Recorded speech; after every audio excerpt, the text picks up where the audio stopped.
We are back at the tackle box in Springfield, Missouri. Wilson Logistics Arena just about set for the opening throw-off. The Lunkers going to throw it downfield to the Axeman. It will be throwing it off Lacavius Daniel, who's a returner from last year, and receiving it deep is Marcelo Butler Jr., number 1. Here we go. We're underway, year 3 of the Arena League in Springfield. Butler finds a hole and is knocked down at the 15-yard line, and that's where the Lunkers will take over, and we'll see the new offensive unit of the Ozarks Lunker here, or the Axeman here, on the first drive of the game. And will also be our first time seeing Malik Gaylord as the one out here calling the shots under center here for the Axeman. First time under center here in an Arena League uniform. See how we adjust to the offensive style of the fast-paced, high-octane offense that this league has come to offer in its 3 years. Wears jersey number 2. Play clock winding down, takes the snap, being rushed, going to his left, throws it downfield, man open, one play and a touchdown to Marcelo Butler Jr. Just like that, the Axeman in for 6 to start this game. Looked like a broken play, Ryan, and then all of a sudden rolling out to his left, Gaylord finds an open receiver right at the goal line for the easy score. And it definitely was a broken play. The pressure gets there quickly, but on that one, the coverage right there downfield by number 10, Juan Hughes, was just way under him. Took a flat route on staying with his man, which gave room for the ball to slip in over top of him. They're going to go for 2. The ball at the 10-yard line as opposed to the 5. 6-0 our score. Gaylord, motion man, going horizontal. He fires it to the flat, and they're not going to get in. So just like that, the Axeman in for the score. That ball caught by Matthew Lauer. And no extra point there, but Eau Claire leads this one by a score of 6-0. Didn't take long, and that's what we talk about, the excitement of the Arena League football. One play just like that. It was a beauty of a ball for his first ever throw in an Eau Claire Axeman uniform. And for you're the Axeman, that's the best way you could have started this game. Already got the home crowd quiet. Now we'll see how the Lunkers respond here on their next drive. Already defense coming off the field quick. Offense probably wasn't ready to be playing already within the first minute. It's a quick drive from Eau Claire. So for the Axeman, it will be with the throw off here. This is Josh Murray. He played for Duluth last year. He throws it downfield. Caught it about the 5. They got to get it within the 10. Bursting through midfield and down at the 23-yard line of the Axeman. Good return there by the Lunkers. Emory Bryant Jr. He's a returner from last year. 5'9", 185 pounds from Birmingham, Alabama. And the Lunkers will have a 1st and 10 on Axeman's side of the field. And we get to see the Lunkers' new quarterback. That is Terry Jones, 6'4", 200-pounder from Washington, D.C. Motion man going horizontal. A rollout pass into the wall. Was it caught? They say it was at about the 11-yard line. Caught there by the Lunkers' Dennis Robinson. And it'll be a 1st down, Lunkers on their first play of the game. He came all the way from the left side of the field to the right to make that catch. Good use of the motion rules here in this league. Able to get some speed, to get some separation on that from motioning all the way around the field. Jones rolling to his right. Jumps up, fires a pass, incomplete, intended for Miles Kit Denton. And it'll bring up a 2nd down here for the Lunkers, wearing their red uniforms. Axeman in the whites in this one. 2nd and 10. They can get a 1st down at about the 1. Jones by himself, really a spread offense here. Motion man coming near side. Jones rolls to his right, fires it into the end zone, and it is a little bit low. Incomplete. That time intended for Emory Bryant Jr. Brings up third down now for the Lunkers. And the moment you start motioning out of the pocket here in this league, just the windows to get that ball into, especially the closer you get down to the end zone, just become so tight and almost impossible for some of these quarterbacks to be able to get that ball into the right spot on the run like that. Definitely in 4-down territory here. This is third. Jones going to take it himself up the middle, dives across the 5 to about the 4-yard line. Still about 3 yards shy of the first down, but a good run there by the quarterback, Terry Jones. And especially at the quarterback position, always important to have that good explosive first step out of the pocket. The pocket collapses almost instantly, able to find a quick hole and salvage almost a near broken play for the Lunkers, bringing up on an important fourth down. He's got Bryant in the backfield with him. Jones being rushed heavily that time by the Axeman. He overthrows an intended receiver on fourth down, and now the Axeman will take over. Good defense there and a good call defensively to bring the blitz on Jones. Brought the whole house there, had 4 rushers immediately, 2 of them almost unblocked, getting into the backfield immediately. But especially here in this league, turnover on downs in this area of the field can cause some problems. We saw a lot of missed snaps go over to the back of the end zone, immediately resulting in a turnover. So got to be careful in this part of the field for Eau Claire inside the 5. Gaylord's second touch of the game. Drops back into the end zone. He's being rushed heavily. Gets it to Butler Jr., who spins away from a couple defenders and is able to get it to about the 10 before he's finally brought down. But slippery receiver that time. Made use of the space the Lunkers gave him. Even inside the 5, the Lunkers play a good 3 yards off in coverage right there. He's able to use the space given to him. Give him some breathing room here for Eau Claire. Butler Jr. appears to be the main weapon in the backfield along with the quarterback Gaylord. They're side by side right now. The handoff to the running back Butler Jr. gets outside, gets well enough for a first down on the left side as he is banged into the wall, the hockey wall here at Wilson Logistics Arena. First down for the Axeman. And get ready for later for them to run a read option here with Gaylord out of that formation right there. It's what they called up. It's a good play from Amani Peoples to stay there to keep the quarterback placed. Just need to do a better job on containing on the outside. But look for that play later, as they're going to definitely be dialing that up later in that type of short field scenario. Try and get some yards on a big run play. Gaylord and Butler Jr. in the backfield, motion. And we're going to have a play clock violation, I believe. I see on the opposite side of the field the all zeros on the play clock, so penalty there. That's a 5-yard penalty. It remains first down. But again, 20 seconds, not a lot of time to get the call out, get set, and get under center to hike the ball. We saw that a lot in the first couple weeks last season. A lot of delay of game penalties from both the Lunkers and their opponents coming in here at the tackle box. So not an uncommon thing to see here in week 1 especially. Right. I was just going to say that week 1, timing is everything, isn't it? And I think our first game against St. Joe last year, definitely a lot of those types of delay of games through the first quarter. Murray in motion.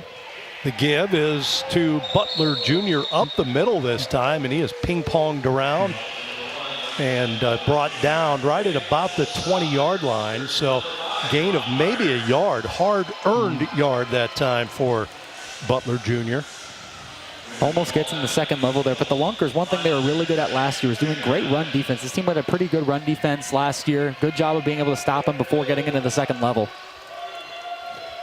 Gaylord takes a snap, drops back a few, goes to his left. It is caught by Murray. Josh Murray with the catch at midfield, dives forward for another yard. 24 of the Lunkers, still about 5 yards shy of that first down marker. And we'll see how the Lunkers play him throughout this game. Again, still playing way off in coverage. We'll see if they press up here and man now that they get into their half of the field. And looks like they're going to here on the right side. But we'll see how Eau Claire keeps using that space that the Lunkers give them here in this coverage. 3rd and 4. Murray had to come in to get the play. All movement before the snap. And all kinds of the yellow hankies thrown onto the field here. False I start. think that was offensive movement. Offense. Yep, that's a false It's a 5-yard start on the penalty. left side. It remains third down. On the receiving core for Eau Claire. And again, first week, second drive for this team, you're going to see a couple of those get better as the game goes on. But that one now sets back to now almost about a 3rd and 10 for them here. So now we'll see what they come up here as they go empty. Gaylord sets his team, spreads it out a little bit. 2 wide receivers on the right, 1 on the left. And here's a whistle before the play again. And that should be another false start on Marcelo Butler there. It's a little jump on his twitch leg right there. Got False start on the There it is. offense. False Number start. 1. That's a 5-yard penalty. Remains third down. And when you're playing traditional 11-on-11 football, a lot harder to tell if a guy twitches at the line. In a league like this where the field's this small, pretty easy to tell if a guy twitches at the line there. An easy call for the official. 3rd and 14 now for the Axeman. Gaylord looks over the defense here, takes the ball, high snap, drops back a few, has all kinds of time. Now he throws it deep into the end zone, a jump ball, incomplete. And we're going to have a flag in the backfield here.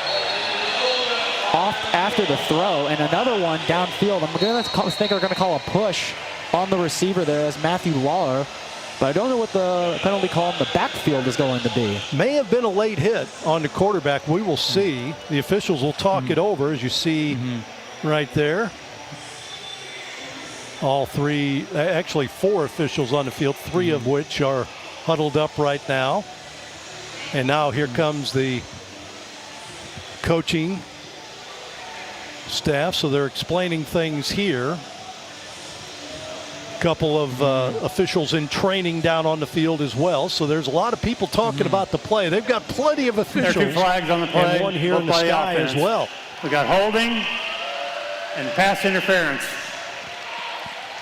The penalties are Holding and pass declined. interference. So they We got got the fourth push down. downfield and then a holding down here. Penalties killing Eau Claire.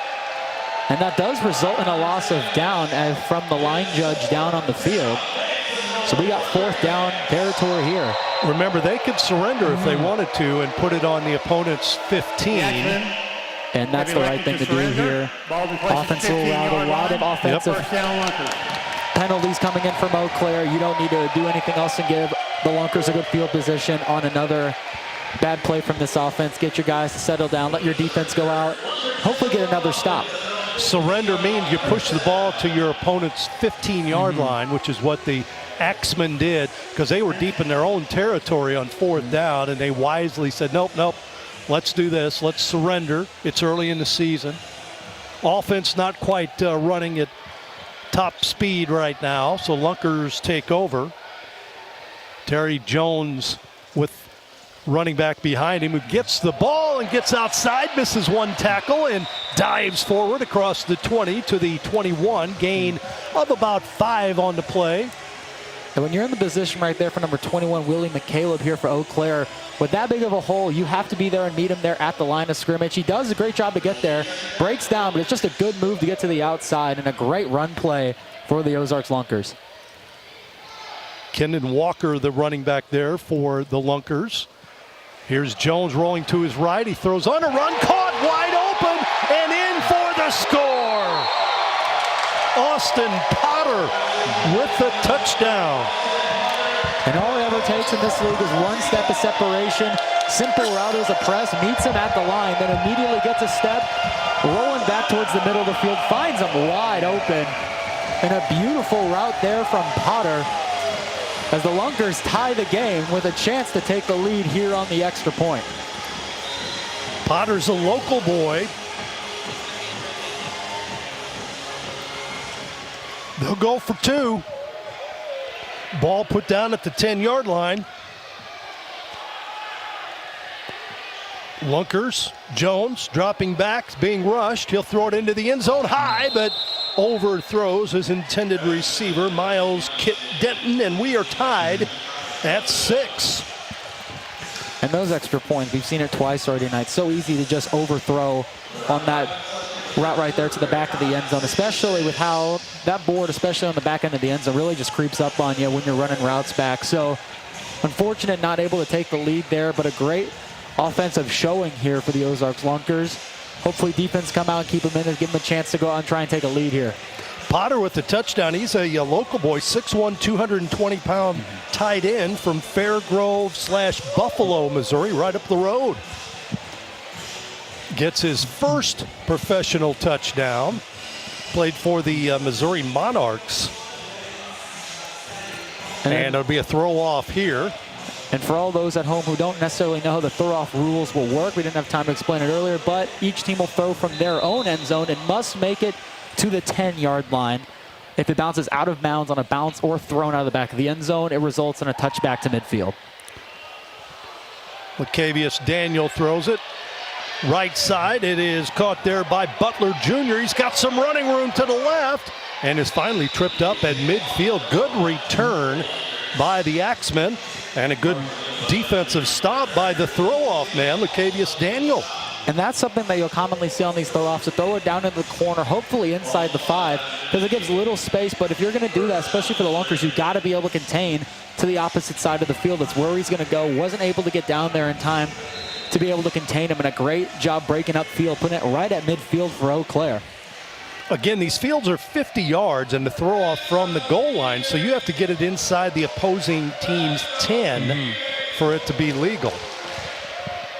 50-yard field. They're at midfield right now. Talking about the Axeman. Gaylord rolling to his left. He's going to throw it midfield. Caught and buried right at the 20-yard line. Gain of about 5, maybe 6, depending on where they mark him. Looks like it'll be a little bit bigger than that. And you'll see here what the Lunkers have been doing. They're dropping number 3, Daniels Charles, who's the top rookie for this team last season. With these short routes coming up, he's starting up on the line, and he's starting to drop back in coverage more and more. So got to be careful of the coverage right there over the middle of the field, as he kind of can get lost in space right there. 2nd and 3 for the Axeman. Gaylord has a man in motion vertically, and it looks like a timeout is called here. Timeout called by the Axeman. And that was in looks to avoid of another delay of game as the clock shows zeros. Oh, no, it's what they're going to go. 5-yard penalty. Mid-second down. No timeout, so they will get him on delay of game. Their second already of the night. Push him back to midfield. So pushes him back, and it'll be 2nd and 8 now. And they're going to keep same formation, keep Waller up in a vertical motion here. The give is to Butler Jr. Off tackle to the left. He'll get it across the 20 down to the 19-yard line. Going with that running game here, that controlled running game against the Lunkers. And a great job from Brock Carter there to go from his position on a defensive back from the opposite side of the field to meet him as he was getting out into the second layer. Great job to contain that to as minimal a gain as they could on that one, as now it's a 3rd and short. Skarmus, Peterson, and Marlowe, the lineman for the Axeman. Here's a throw, a jump ball in the end zone, intercepted by the Lunkers. No white jerseys around. Well, there was. Butler was out there, but 3 Lunkers jerseys, and we get the backflip after the interception by Jawan Hughes. And again, I'm thinking he's just trying to get this ball and throw it away. No jersey in sight other than number 1, Marcelo Butler there. But then again, not good of an accurate throw there. So he's trying to just get it out of the back of the end zone from the looks of it. Unable to get there. And the Lunkers capitalize on an absolute golden opportunity for him here as they're now down at the 5. Hughes with a nice backflip, too, after the good defensive play. Lunkers take over. Thierry Jones, 6'4", 200-pounder in the end zone, rolls to his right, throws deep, downfield, and that's going to be incomplete. Intended there for Miles Kit Denton from San Diego State. His hometown is Houston, Texas. 5'11", 195-pound speedster. Ball's in the middle of the field, and he was still on the left side. Had a long way to go to catch that one. 2nd and 10 here for the Lunkers. Jones barks out the signals. Steps up, goes short, left side. Diving forward after the catch. Gain of about 4 on the play. for the Lunkers. That is Kendon Walker. Walker's a 5'10", 210-pounder from Chandler, Arizona, where he played his college football at Kentucky State. 3rd down and 6 for the Lunkers. Flag thrown. I think we have movement. Tie game here. Axeman scoring the first play of the game. Lunkers come back and tie it up, each missing the 2-point conversion. Encroachment on the defense. That's a 5-yard penalty. It remains 3rd down. That penalty is going to go against the defense. And so now with a real 3rd short here, about only a half a yard to gain for the Lunkers. If I'm coaching staff for the Lunkers here, I'm looking to try and take a shot downfield here with this little bit. If you don't have anything, just throw the ball away and get your yardage on 4th. But you got a chance to really get some yards here. See, under 3 minutes to play. Here, drop it off short. Looks like it's going to be across the 15. That'll be just enough for a Lunkers first down. And a good job rallying to the screen right there, especially in this type of league with how much movement there is. It's so easy for a guy to get lost once he gets ahead of the line and able to slip through for a quick pass underneath that is able to turn upfield. So great job by Eau Claire swarming to him. Still getting the first, but preventing major yardage upfield. DJ Ruff on the reception for the Lunkers. Jones goes with the quick in there on the left side. It is caught by Kit Denton.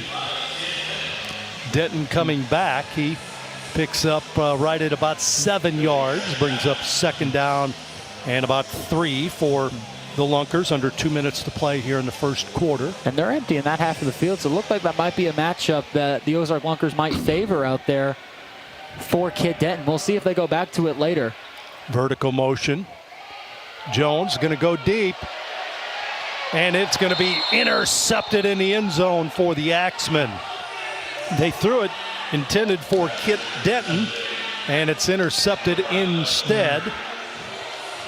Let's see who that is. Cinque Grant, 5'11", 170-pounder from Ohio. And you see on that one, throws it downfield. Kit Denton was going underneath, cutting back up towards the middle of the field, and then absolutely airs one out, and just a little overthrown there right into the hands of Grant there on the defensive coverage. So better ball probably is going to get that one into the end zone, but just a bad ball from the Ozark Lunkers here. Again, ball on the 5, though. We'll see what the defense does. Maybe send some pressure here. Each team with a turnover here in the first quarter. Quarterback Gaylord takes a snap in the end zone, goes short, left side. It is caught with the football. That is Josh Murray. Murray comes over from Duluth, where he played for the champion Harbor Monsters, and picks up pretty close to a first down. They're going to say he's about a half yard shy. 2nd and short here. See if the Axemen go deep on this one. Feel like they can pick up the first down on the ground if they need to. Malik Gaylord, 5'10", 190-pound quarterback. Oh, we got over the line a little bit early that time in motion, the Axemen. And boy, after such a great gain on first down, now we'll push him back. False start against Eau Claire. And a bad chance to mistime the snap there. As Lacavius Daniel was a little miscommunication on who was picking it up on the motion there. Still got back to him relatively well on in coverage, but a little lagging back there. Maybe if had a space or a step of space to get that ball into, but now it turns into a false start. Now we're at 2nd and 6. Gaylord being rushed. He's going to throw in the grasp. It is caught by a lineman and down at midfield. Enough for a first down. That is caught by Derek Marlowe. Well, he's 6'4", 225-pound tight end. I say a lineman. He looks like a lineman, but catches the ball like a tight end. That's a beefy tight end right there. I don't want to be trying to tackle that guy in the open field. So good thing I'm up here in the box. 1st and 10 across midfield. The Lunkers side. 1 second left, and the quarter should have ended, but they didn't see the clock. They give it instead to Butler Jr., and he'll grind forward for a yard. And we played 1 quarter here at the tackle box. We are tied at 6. We will take a break here. That's the end of the first quarter. Again, it is the Axeman and the Lunkers. This is Arena League football here on YouTube.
And welcome back to Wilson Logistics Arena, affectionately known as a tackle box in Springfield, Missouri. Tom Ladd, Ryan Swanson with you. We've played 1 quarter. We're knotted up at 6. The Axemen with the ball as we switch ends of the field. They have it right at midfield, actually just a hair on the Lunkers side. Their quarterback, Malik Gaylord. Motion man going to his right. Here's a pass to the right, intercepted by the Lunkers. Nobody in front of them. And a touchdown by Brock Carter. And what a great play there from Brock Carter. Sits on it perfectly, expects the ball, stops, and immediately fires forwards, meets the throw, and takes it all the way back. Those are the type of plays as a DB you dream of finding. A short pass, you just time it perfectly, and there was no one stopping him when he gets that ball. Great play from the linebacker. Brock Carter, 2-time Defensive Player of the Year for the Lunkers, and it gets a return on an interception, and the Lunkers take the lead now 12-6. He was a Defensive Player of the Year in 24 and in 25. He was a co-Defensive Player of the Year for the Lunkers. They're going to go for 1 here, Ryan. So Terry Jones, they have the ball at the 5, 1-pointer from here. Motion man, here's a pass into the end zone, overthrown, intended that time for Dennis Robinson, overthrown and incomplete. And it's a 12-6 lead here for the Lunkers. I think they got the score wrong there. It should be the Lunkers on top 12-6 instead of the Axemen. That's the second one here today for the Lunkers. Had a chance to capitalize and score on that extra point, just overthrown in the back of the end zone. 2 on both of those, though, had the setup right, got the man they wanted, had open space, just unable to execute, and that's 2 points you're leaving off the board. And in a league like this with this much fast-paced scoring, those 2 points can definitely come back to haunt you later in the fourth quarter. Same way as I like to say, like in basketball, free throws really come back to bite you even if you miss a couple. Those extra points really do start to matter when we get later into this game. Brock Carter, obviously a veteran of the league. The fact that he was able to jump that route and picked the ball off for a touchdown. Shows his experience in the Arena League. Lacavius Daniel will have the throw off, and the officials come in. They're gonna, they switch fields. Yeah, something was wrong there. They had him set up the original side of the field. Now they have to walk the other way. And one thing I'm looking to see on the throw-offs, because we saw it happen a couple of times last year, is the low ceiling of Wilson Logistics Arena. Those little air ducts that are up there. A couple of times last season, we had guys hit the top of those here on these throw-offs. Haven't gotten close to it yet. A couple of seasons playing here at the tackle box, getting used to it. But maybe something we see from the away side. But hopefully we don't rattle some dust from all the bull riding that happens in here. Daniel in the end zone. He throws it again to the left, bounces at the 5, high hop, picked up, and tripping at about the 15 with one man to beat in front of him was Butler Jr. I believe that was Butler Jr. The tackle box and the Lunkers fans thanking the turf monster there on that one. Had open space, no one around him, just a trip up there. As again, it was just Daniel there to meet him there in midfield. He had one guy to beat.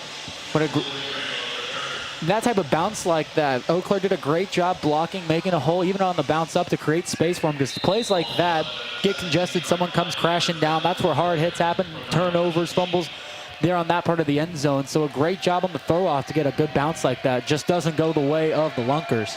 Stand corrected. That was Isaiah Kelly with the return for the Axeman. Tripped up. They give it this time to Josh Murray, who's both a defensive back, running back for the Axeman. And he'll pick up good yardage on that first down run. 9 yards by Murray. A great first down run. Found the open hole and even got met about 3 yards off, but takes guys with him 6 extra yards. Great run there, setting him up right at midfield. Quarterback Gaylord back a good 6 yards from the line of scrimmage, and whistle blows, killing the play. Nice. I think that's going to be false start on the offense. It was number 1 there. On the offense, number 6. There it is, number 1 there for Eau Claire, Marcelo Butler Jr. And on those type of motions, especially going vertical straight up field, so hard to time those, especially here in week 1. Going to see a lot of those miscues from the offensive line and on the motion for every team that's going to be playing here in this league. So unfortunate there, as it looked like they did have an open play over in the middle of the field. So squandered opportunity there. But still, second and medium for him here, placed at the 20. 12-6, Lunkers on top of the Axeman.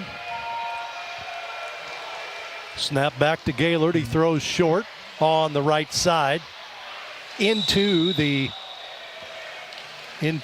fence over there. The little hockey stand that is caught by Ethan Skarmus, who is a 6'1", 270-pounder. Every time I see a play like that, gets slammed in the boards like that, starts to bend a little bit. Really hoping no one's got a drink over there. Those players get sent flying into those boxes all the time here in this league, especially on plays like that. So a great run on the outside to give them a first down here for Eau Claire.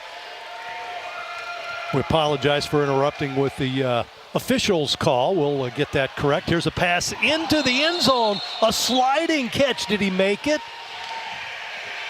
They're going to huddle up and see, did that bounce into the chest of Butler Jr.? They're going to say touchdown. How about that? Sliding catch made by Butler Jr.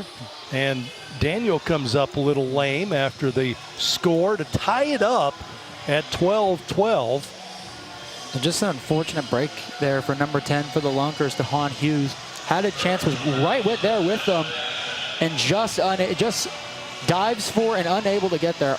Almost getting there, but a great sliding catch right there from Marcelo Butler. They're going to go for one here and try and take the lead in the second quarter, but a whistle. And we'll see what this call is. And we'll wait for the call here by the official, the white hat, as they huddle up and talk about it. Timeout, Lunkers. That's the first of the half. It's going to be a timeout from the Lunkers. They'll be their first of the half. Talking over here on this extra point here. And again, as I was saying earlier, those 2 extra points for the Lunkers on their opportunities here. Now, instead of a 2-point game, only a tie game here. Now with Eau Claire, a chance to take the lead. So again, that 1, 2, and 3-point conversion setup that we have on extra points, definitely something that these teams need to be wary about and convert when those plays happen. Yep, so they'll talk about this play here. I think they had plenty of time on the clock, but I think they just want to go over the play and try and take the lead here in this second quarter. 12:23 to play in the first half. And I think the Axemen are ready to go. Their quarterback, Gaylord. He's got Murray to his left. They're going to give it. Nope. They faked it to Murray and give it. Pass, quick pass is incomplete to Matt. It is complete, but they did not get in. Matthew Lauer with the catch, and then he is banged into the wall over there at about the 3-yard line. And a great read from Ty Marsh there. Comes across the field flying, helmet flying off as well to make the tackle, but a great play on the outside as it looks like we do have a man down. Officials timeout. And that is the receiver, I believe, as he is on his back right now. And again, banged into the hockey fence over there, the hockey board that they have surrounding this entire field. And they're going to bring the stretcher out. So unfortunate situation there. Emergency medical team is here, and they knew right away of doctors and some attendants helping out over there as the crowd looks on. But good play by the Lunkers to stop that. And again, 12-12 our score. Let's talk about that catch made in the end zone by Butler Jr. with the slide. And he had 2 defenders with him, and he slides like a baseball player. He slides into second base, but he made the catch on his back in the end zone to tie this game up at 12. It's a great sliding catch, especially adjusting to the throw, because again, in this type of league, saying it earlier, with the tight windows you have to make those throws, they're not always going to be the most picture-perfect throws. You got to be able to make the play as the receiver, and a great job just being able to get there and make the play in the end zone to tie this one up. So they continue to work on the player from Eau Claire. We'll go ahead and take a break here. We have 12:03 to play in the first half. We're knotted up at 12, and this is Arena League football here on YouTube.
Back at Wilson Logistics Arena in Springfield, Missouri.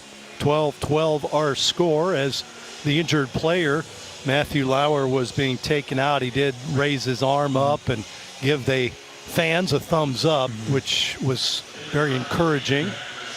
We wish him the best. Prayers for speedy recovery there, but the emergency crew taking him off to the hospital as we speak. Here's a throw off after the touchdown. Picked up by the Lunkers. Bryant Jr. getting outside to the right, dives forward at the 20 and is down at about the 23-yard line, and that's where the Lunkers will take over on this drive. 11:50 to play here in the first half. A tie game at 12. And the Lunkers offensive unit comes onto the field. Now flip there on that dive from Bryant on the return. Great explosive first step to get out on the outside and get a good return up for good field position here for the Lunkers. Twins on the left side for the Lunkers. The give this time is to the running back Kendon Walker, 210-pound running back from Kentucky State. Bounces off one player and Eau Claire just all over that run play. Great job, nowhere to go for the running back on that one for Kendon Walker. Walker's lined up behind the quarterback. Jones here. Lunkers come in tight now. Jones throwing left side's got a man open over there. It is caught by Emory Bryant Jr. Still on his feet. Finally down inside the 10 near the 5-yard line. Did a lot after the catch that time, did Emory Bryant Jr. Taking advantage of the space, just a simple curl route, and then makes a great play to make extra yardage upfield. And those are explosive type of plays that make Emory Bryant such a good player for this Ozark Lunkers team to have. Being able to work in space, break a couple tackles, and get all the way onto the 5. Pass left side, they get it to Walker, and Walker's right back to the line of scrimmage. Boy, they converge quickly to the Axeman defensively. When that ball is out of the hands of the quarterback, they are right there. It was a great job coming from right in the middle of the field. And that was going to be number 7, Richie Murphy on that one. Started midfield in a man formation, and a great job staying with the running back, not getting lost with the lineman moving up the field, stays with them, and a great defensive play that I'm sure Coach will be happy about in the film room. 2nd and goal. Motion man left side. Jones gets away from one tackler. He throws it into the end zone, and it is caught. I believe it is caught by the Lunkers. Miles Kent Denton with the touchdown. He threw that into all kinds of traffic.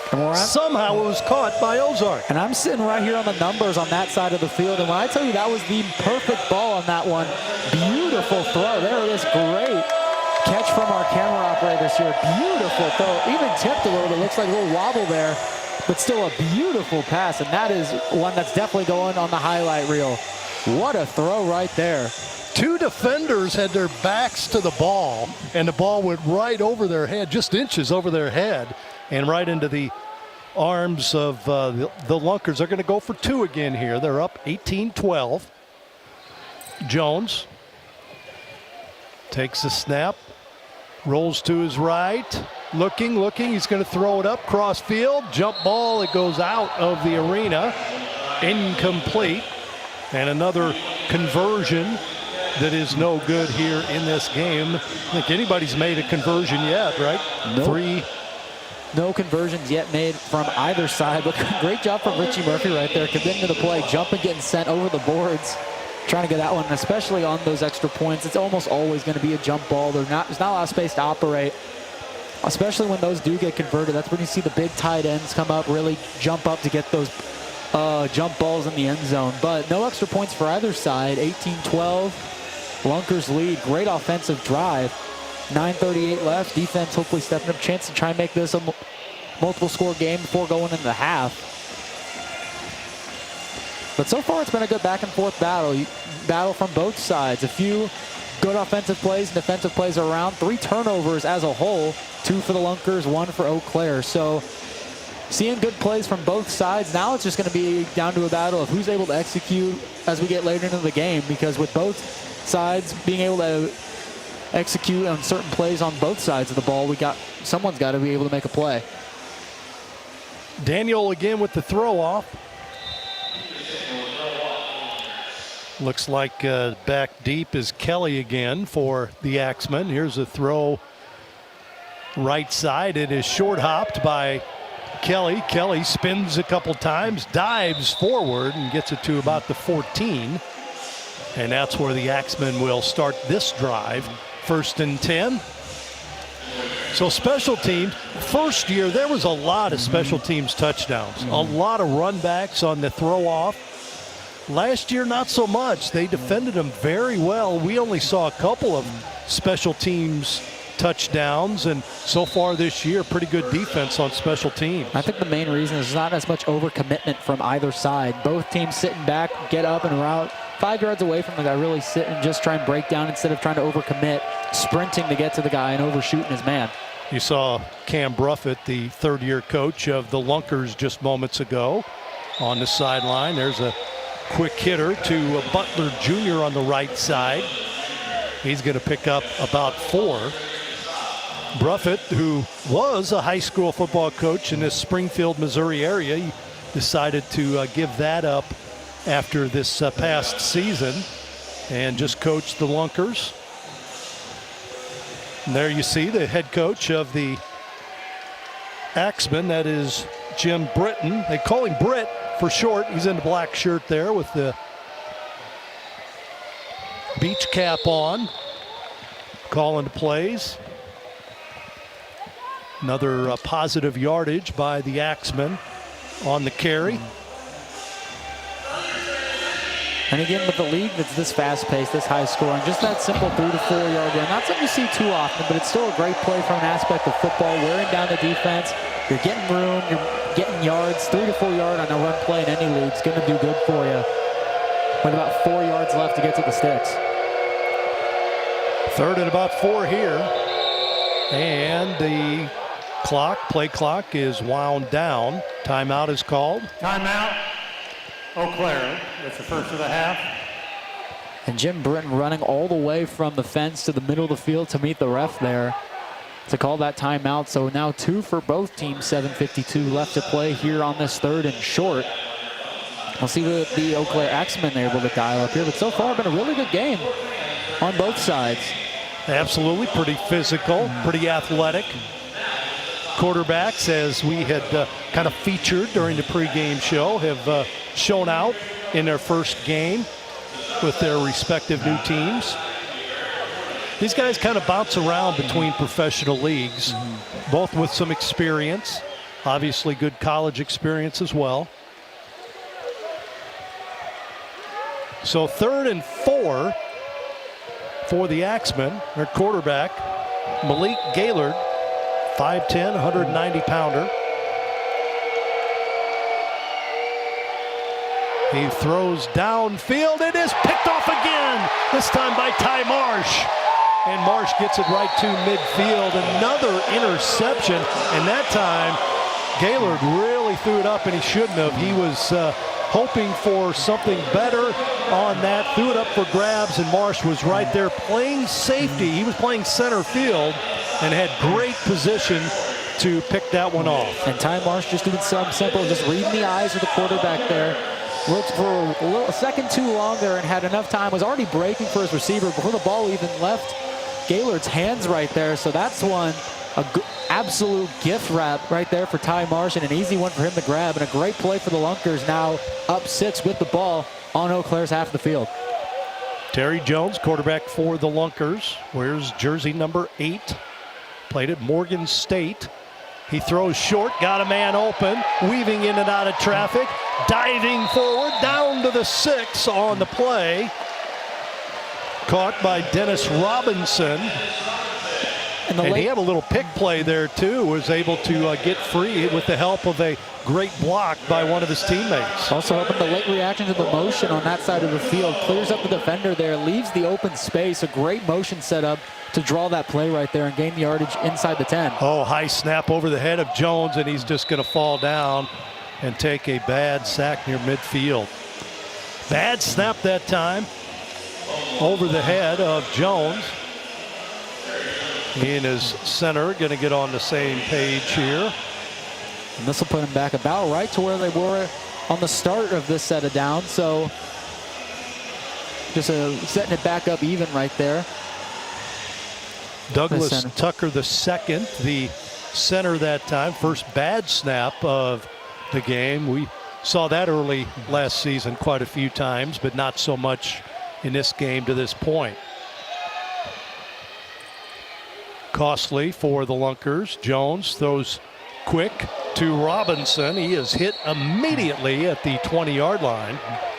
And some upset by the aggressiveness of that hit that time. Robinson had something to say to the defender. A little extra there by Richie Murphy. And Reggie Murphy, again, has been everywhere. Starting in the middle of the field, is doing a great job all game of just being able to break over. We got a penalty marker now thrown from the line judge on our right side of the field. As a player's now hopped up and over the barrier for Eau Claire, running down the aisleway. Coming our way. Did you say something?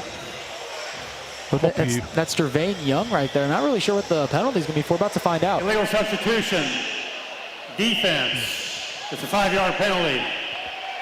Main third down. Understandable why now he's on the opposite side for where his team's bench is. Someone watching the game from their box down on the field, all of a sudden, player jumping over. Don't see the down marker over there anymore. I don't know. It'll be third down. Yeah, but till what? Jones, couple defenders. He's got all kinds of time. Wide open in the end zone and a flag thrown. Was he over the line of scrimmage? I think he was over the line, and the line judge on the by the down marker also threw a flag. So we got two on the field as it was third and goal. So they still have to get to the end zone, and this might really come back to haunt the Lunkers as wide open down in the end zone was number 9 on that play, Dennis Robinson. Here comes the white hat. Tell us about it. Well, they're still talking. Here we go. There are 2 fouls on the play, both by each team. We have illegal defense, not lined up on the center, 36.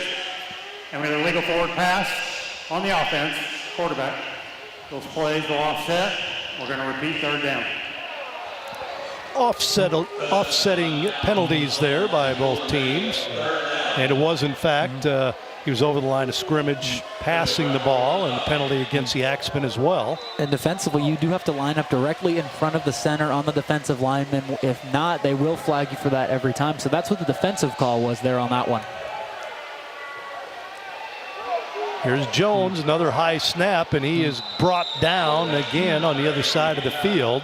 And I think you're going to have 2 Lunkers crossing the line of scrimmage before the ball is snapped in motion right there, especially out there on the left. Number 1, Emory Bryant, definitely went over the line of scrimmage, so that's where one of them is going to be. But maybe some motion also on the right side of the field. Harvey with the sack. And they're talking it over with the head coach of the Axeman, Britt. Illegal defense, number 36. 5-yard penalty. This remains third down. I stand corrected. So we'll see it here. Again, we're looking all the way down the field. He might have gotten it. Get that on the defense there on that one. So another penalty goes the Lunkers' way, and now they're back down to the 10. Third and goal again. Another high snap. Here comes Jones. Kicks the ball. Still loose. Fought for a scrum. And I believe picked up by the Axeman. Helmets go flying as well. And the Axeman pick up the fumble. And each team now with a couple of turnovers in this first half. That's the second, actually third. I think Jones made a good play on one that was over his head. But I got to get that center situation taken care of. Jones could not dribble that ball to himself. You see him try to dribble it, kicked it there, and then finally he was roughed up, and the ball recovered on the play by Yafe Harvey, who made the sack on the previous play.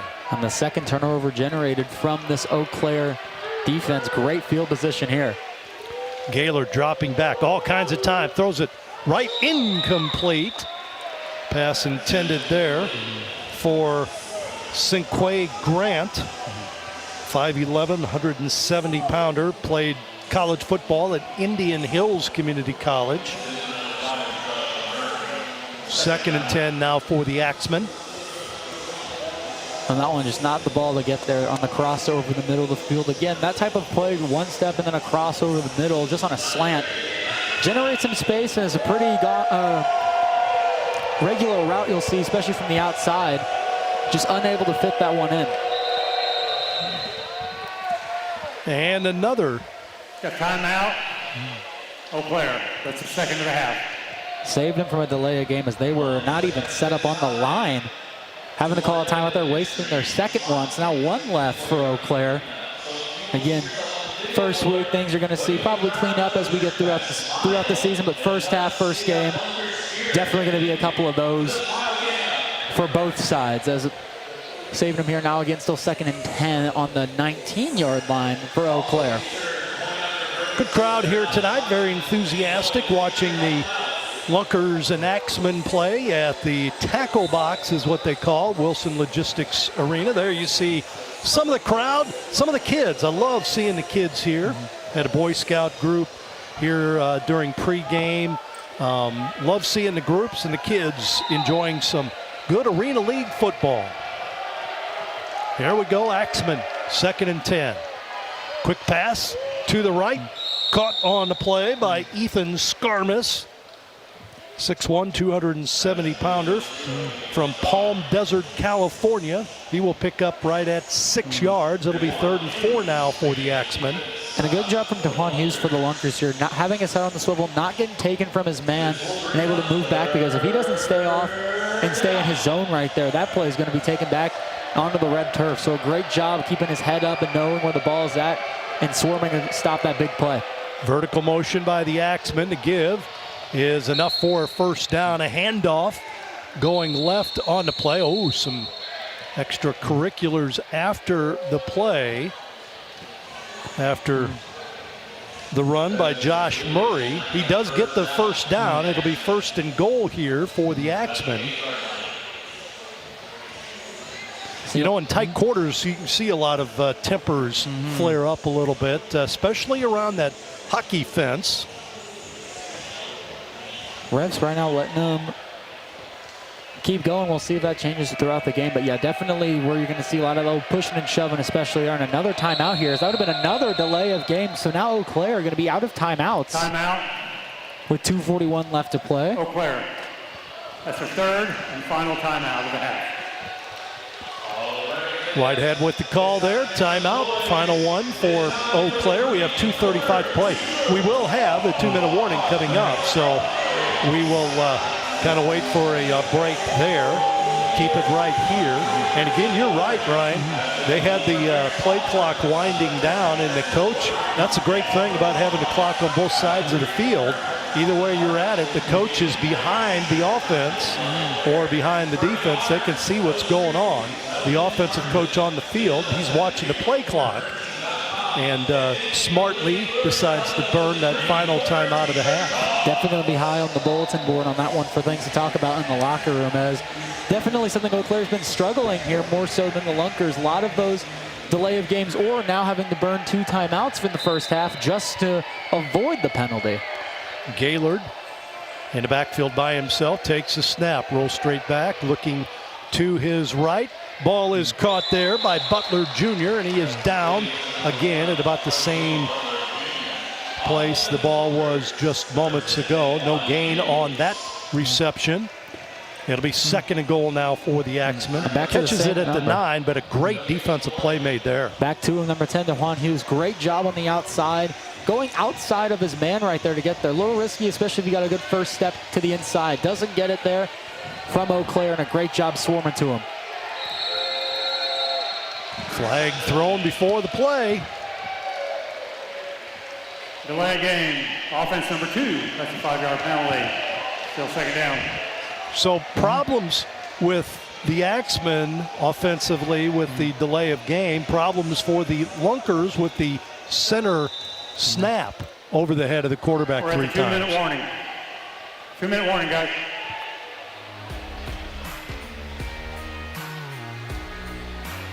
So they call the 2-minute warning here, so we will take a break. 18-12 Lunkers over the Axemen. This is the Arena League on YouTube.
Two minutes left in the first half, with the Axemen trying to tie this one up here.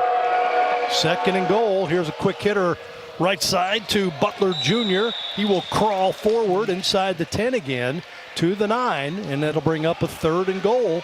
That short passing attack, not real effective so far in this first half. No, even with the space that the Ozark Lunkers are giving them, they're playing off, not pressing too much on them. And that one right there, for in that specific example, just not a good throw. Low, having to readjust just to get to the ball, not enough time to be able to get a quick burst to make it towards the other end of the field. Has to put that ball in his chest to be able to get yards. 3rd and goal. Here's a quick hitter right side to big lineman. Again, we say lineman, but he's a tight end. Derek Marlowe, 6'4". They list him at 225. I don't know about that. But he makes the catch, and inside the 5, down to the 3, and it's 4th and goal here. Big play in his first half. You talk about momentum at halftime. Well, that specific play right there, thinking that contact with the wall stops the play right there, because going head on and having to get him to the ground, not something I would want to be doing. Snap back, and we're going to have, I think, some pre-snap activity by one of the teams as the flags through at the middle of the field. They will discuss this. But I saw some activity before the ball was snapped, but who jumped first? That's the question. Encroachment, defense, number 0. Half the distance to the goal. It remains 4th down. It's going to be Craig Travis on that one against the Lunkers. On that one, just a hair too quickly there on that jump. Really close call, both almost instantaneous there. Great call by the officiating crew down there to get that one right. 4th and goal at about the 1.5 here for the Axemen. And inside the 5, they are not allowed to run the football. Bullet pass incomplete. That was intended for Butler Jr. and a couple defenders over there for the Lunkers. Daniel was one of those. Also helping out was Daniel Charles, the Rookie of the Year last year for the Lunkers. And now, after that incompletion on 4th down, the Lunkers will take over. And that's going to be 2 throws right there inside that red zone area. Just an errant throw right there. A chance to be able to, that definitely not completely covered there. Has a chance to be able to get that one in the end zone. Just not a great throw there from Eau Claire. Now inside the 5 of the Lunkers with not a lot of breathing room. Jones takes a snap. He doesn't want to have an overthrow here. Here's a good pass right side, right at that 10-yard mark. Caught over there, banged into the wall. That is Bryant Jr. with the catch, but what a bullet pass by Jones. This tight of window, you got to get that ball out and quick and in a hurry, and that's the type of absolute bullet that you need to throw to get that one complete on the boards right there. Terry Jones with Walker in the backfield. Jones going to take it up himself. Eludes a couple defenders and gets it to midfield before he's down. That's that dual purpose ability we talked about from the new quarterback of the Lunkers. Miscommunication on that one. As you'll see, the handoff here on the replay goes the wrong way, so probably just a miscommunication between quarterback and running back, but nevertheless, 1st down to midfield. Jones, high snap, pulls it down, throws it right side. It is caught over there and down at about the 20-yard line. Still 2 timeouts to use for the Lunkers, but what a display again of the arm talent, rolling out opposite direction. Absolute laser of a throw to get that in the right spot for a good 5-yard gain. Timeout, Lunkers. That's their 2nd of the half. Lunkers call time here with 43 seconds to play. In this league, Ryan, you can score quickly. I mean, 43 seconds is a lifetime in the Arena League. And we had multiple games on our calls last season where under a minute, both teams are able to go down and put points on the board in these under 2-minute scenarios in the 2nd and 4th quarter. So I agree with you, Tom. Definitely going to be interesting to see this again. You don't want to score too quickly because the other team can go flying down a hurry. And again, from what we saw earlier from the opening play of this game, Eau Claire may only need 1 play to get down and go to the end zone. So we'll see how the Ozark Lunkers want to attack this, see if they want to try and chew off maybe a little bit of clock here, not shoot for the end zone just yet, and just try and continue to work this short yardage. Back to action here. Some of the fans here at the game. Here's a pass in the middle of the field. Caught and then dropped on the play by Emory Bryant Jr. As soon as he caught it, I think he was hit, and that jarred the ball out of his hands. I think, again, that's just a miscommunication on that. As Emory Bryant stops, the ball continues to go in space towards the middle, so has to quickly make a jump over just to get to the ball. Emory Bryant, that contact, having to jump forward, not the easiest catch to make, and a good job breaking that one up over the middle by Richie Murphy. And we have, again, some pre-snap penalty here. I think it'll go against the Lunkers. Snap infraction, number 53 on the offense. Also going to get a substitution here for Eau Claire. 3rd down. It's a change of defensive lineman running off. He'll be the man under center. Jervain Young now coming in, number 94, to line up in front of the center. Emory Bryant here with a lot of motion room. Vertical motion by the Lunkers. Jones rolls to his right, throws it short instead. It is caught near the goal line, then dropped. What are they going to say? I think they're going to give him the catch. They are. It was dropped after he hit the wall and bounced back. And yeah, I think that's DJ Ruff with the catch. Doesn't technically need to be completely on the ground for that one to be ruled as a catch. As long as he hits the wall right there, still will count as a catch as he holds it through. And they're going to go a challenge here. They are. And we'll see it here as you got a great replay angle. Last play is under review. So he had the ball. Yep, it did look like he had it plenty long enough. He hit the wall, and I think then it was pulled out. So I think he holds on to it long enough to establish some type of fair play on that one, not from the motion, at least from the tackle or the impact on the wall on that one right there. So they're going to look at it here, as we do, into the wall there. He's got the football. right there. So and you'll see it when he hits the wall. And then it looks like it may be pulled out by the defender right there. Yep. So maybe that right arm gets tucked up and underneath. And again, establishes hold of the ball, takes 2 steps, hits the wall, and it's not popped out till later. I think you got enough to keep this as a fair call here from at least this view. We'll see as they're already done deliberating. After review, the receiver caught it, hit the wall, which is out of bounds, killing the clock, and the ball was swatted out. We have 4th down. So it was a catch, but it's 4th down here and a little over a yard for the Lunkers. High snap. The quarterback's going to take it himself. Gets the first down as he crosses the 15 down to the 13 and is knocked down there. So 1st and 10 for the Lunkers. Timeout. 25 seconds, 26 seconds remaining final timeout of the half. in the half. And the timeout is called there as I talk over the white hat. I apologize for that. But we have a timeout here. That catch by the Lunkers and then the reviewable play. The defender on that, Willie McCaleb, interesting story. He's 36 years old. Runs a fitness center, football training center in Eau Claire, Wisconsin. 36 years old from the state of Florida. Played his college football a long time ago, I might add, Ryan, at St. Francis in Illinois. But he's still out there playing with the youngsters, 36.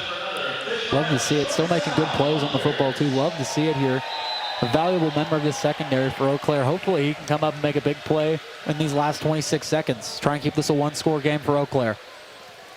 Snap back to Jones. Jones being rushed, going to throw it up high in the end zone. Man open, and it's caught. Bryant Jr. runs under that rainbow pass from Terry Jones with 21 seconds remaining in the first half. And again, when you get to these type of scenarios, it's either going to be a guy in open space or you're just going to throw one up and hope a guy gets to it. And right there, back corner, not a lot of room to operate. Emery Bryant gets the step, holds onto it. Great arch of the football there. Great throw. Not any other way you can get that ball into that spot. Lunkers A timing with a huge pass. play. Timing pass for sure, because he had to run. The pass was thrown to a spot, and they expected Bryant Jr. to run underneath it, and he did with his good speed. Here goes the 1-point conversion, knocked down in the end zone, intended there for Robinson, incomplete. 20 seconds remaining in the half, and it stops there. So we will have a throw off as the Lunkers lead this one 24-12. We'll get maybe 1 or 2 plays before the halftime break. And as a reminder, the Lunkers will be getting the ball to start the second half, as it was the Lunkers who threw off to start the first half. So the Lunkers still get the ball. So a little sense of urgency here if you're Eau Claire. You got 19 seconds. You got to go to score downfield because the Lunkers getting the ball to start the half, up 12 right now. Not a good sight for the Axeman right now. So 19 seconds, got to try and come up with something here. Saw Jonathan Mock there, the defensive coordinator for the Lunkers, on the field. He walks back to the end zone. The other coaches for the Lunkers, Pete Darnell is the offensive assistant. Cam Bruffett, obviously the head coach and offensive coordinator. And Anderson Warwick is the defensive assistant for the Lunkers. A little smaller staff this year. Here's the throw off again, thrown by Lacavius Daniel. Downfield, goes angle. Ball is caught there by Murray. Murray straight ahead and will be down at about the 15 with 16 seconds to play in the first half. And again, if you're Eau Claire, got to try and dial up something here to go downfield and put some points here on the board. Yeah, this would be the prevent defense in 7-on-7. How do you go prevent on 7-on-7? But we'll find out, because that's what exactly I'm the expecting Lunkers will. Only a 2-man rush if I were the Ozark Lunkers. Keep the linebackers back. You'll have one safety. More than likely going to be Ty Marsh. Already had a big play in the safety role, getting a pick on a play downfield. So I bet they only rush 2.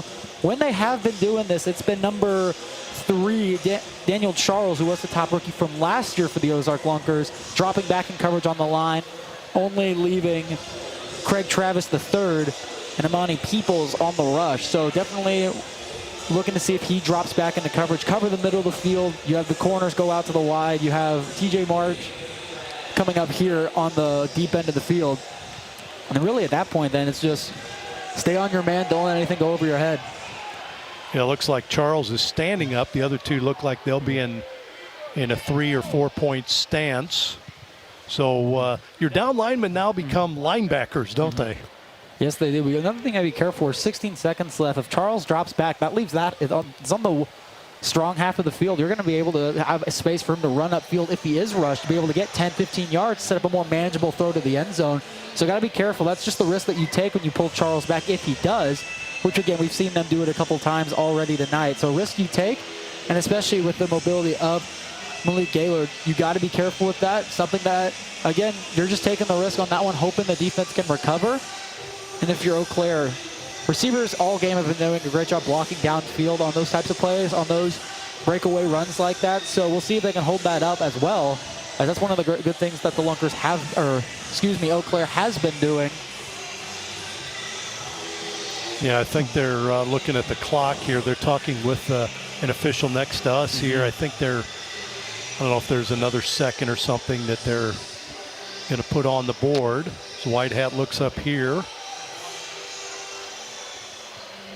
And I think they're waiting. Yep, they're going to run over to the scorekeeper and say, hey, we need so much time on the clock. So they have another official that's running the clock to our right, while the replay official is to our left. And they're looking up here. Maybe they're just looking at us, you know? I don't know if I'm going to be able to tell them anything on the clock on that one, but it is definitely interesting having an official that left. A lot going up here on the railing here where we're at here on the box. A lot going on. Officials, crew, us up here. So see if we get the call here. A lot going on in the stands too. Fans having fun. Look at the crowd tonight at the tackle box. Love the little green megaphones that they got. Definitely going to help with the crowd noise. Fun little handout for the fans here in attendance time. Again, I'm also the box seats right there along the field. Great place to watch the game, right there on the action. I think they got it. That last play was under review. There's 15 seconds on the clock. First down. So there you have it. And we'll see what the Axeman can do here and how the Lunkers defend it. They're going to go middle field. It is caught and then down at about the 13-yard line. That's a safe play that time to Josh Murray. He was wide open. Everybody looking deep, and they go intermediate to Murray. Picks up big yardage. Linebacker stays short. You pull the corners and the safeties out. Leaves the middle wide open. Great play design offensively, and now only 15 with 8 seconds left to go. You probably enough time for 2 plays, given the nature of the play. When he spiked the ball on the wall, it stopped the clock with 8 seconds. Here's a throw again against the wall. It is incomplete, intended for Butler Jr., and that stops the clock with 4 seconds. Inside the 2-minute warning, they do stop the clock for defensive plays, for penalties, for ball out of bounds. So we've got 4 seconds, so maybe 1 play left here in the half for the Axeman. And beautiful coverage right there from Lacavius Daniel, number 11, on our right side of the field. On him like Velcro on that one. Not a lot of space to operate. And now 15 yards with 4 seconds as the tackle box is getting loud.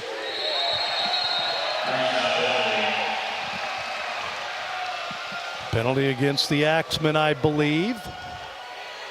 Flags thrown before the play was even going. Let's see what the officials say. 4 officials on the field, a couple up here. They changed that too. It used to be just couple officials out there, and they had 3 up here the first year. It's changed every year, but I think this is as good as it's been, definitely on the field. I would agree with that one as they're talking here over the call, and we're going to get the call from the Whitecap here. Delay game on the offense. It's 5-yard penalty, still second down. So now you got 20 yards out here to make a play and go for the end zone. I'm thinking right here, try and maybe run like more of a natural like pick play here. You get a lot of guys going over the middle. Maybe one guy slips underneath, try and create some confusion. You got to set up for it here with one wide out and then the tight end and the other 2 receivers on the other end of the field. Snap back. Gaylord going right, and he throws it away. And the clock expires, ending the first half with the Lunkers leading the Axeman here in Springfield. Make sure that this one is definitely over. They have halftime on the board. They're going to put the football back at the 20-yard line. Nobody's leaving yet, so they may put. Oh, they're going to go for the. We got 1 second on the. 1 second, okay. So we got one play now.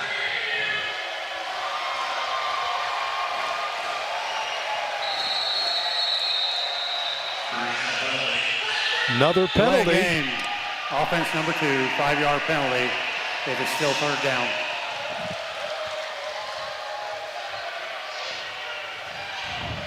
Maybe now, first week of the season, you got to put some points on the board here. Maybe now's the time to go to the bag of tricks. Try and get some type of lateral play going, something. You got half the field to go. 25 yards, not that much of real estate to work with, especially for what most of these men are used to for football if they haven't been in the Arena League. We'll see as we're man up 4 deep, if you will, right now. Ball thrown near the end zone to Butler, incomplete, and that will end the first half. That is the end of the first Butler's half. upset as he goes into the bench area. The Lunkers celebrating, and the players will be let off the field. Here's some plays. We will send it to our halftime show coming up. The Lunkers lead this one 24-12 here at intermission. This is the Arena League on YouTube.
And welcome back to Wilson Logistics Arena here. We are at the half. The Ozarks Lunkers lead the Eau Claire Axemen by a score of 24-12, and a very exciting first half of football here in the Arena League.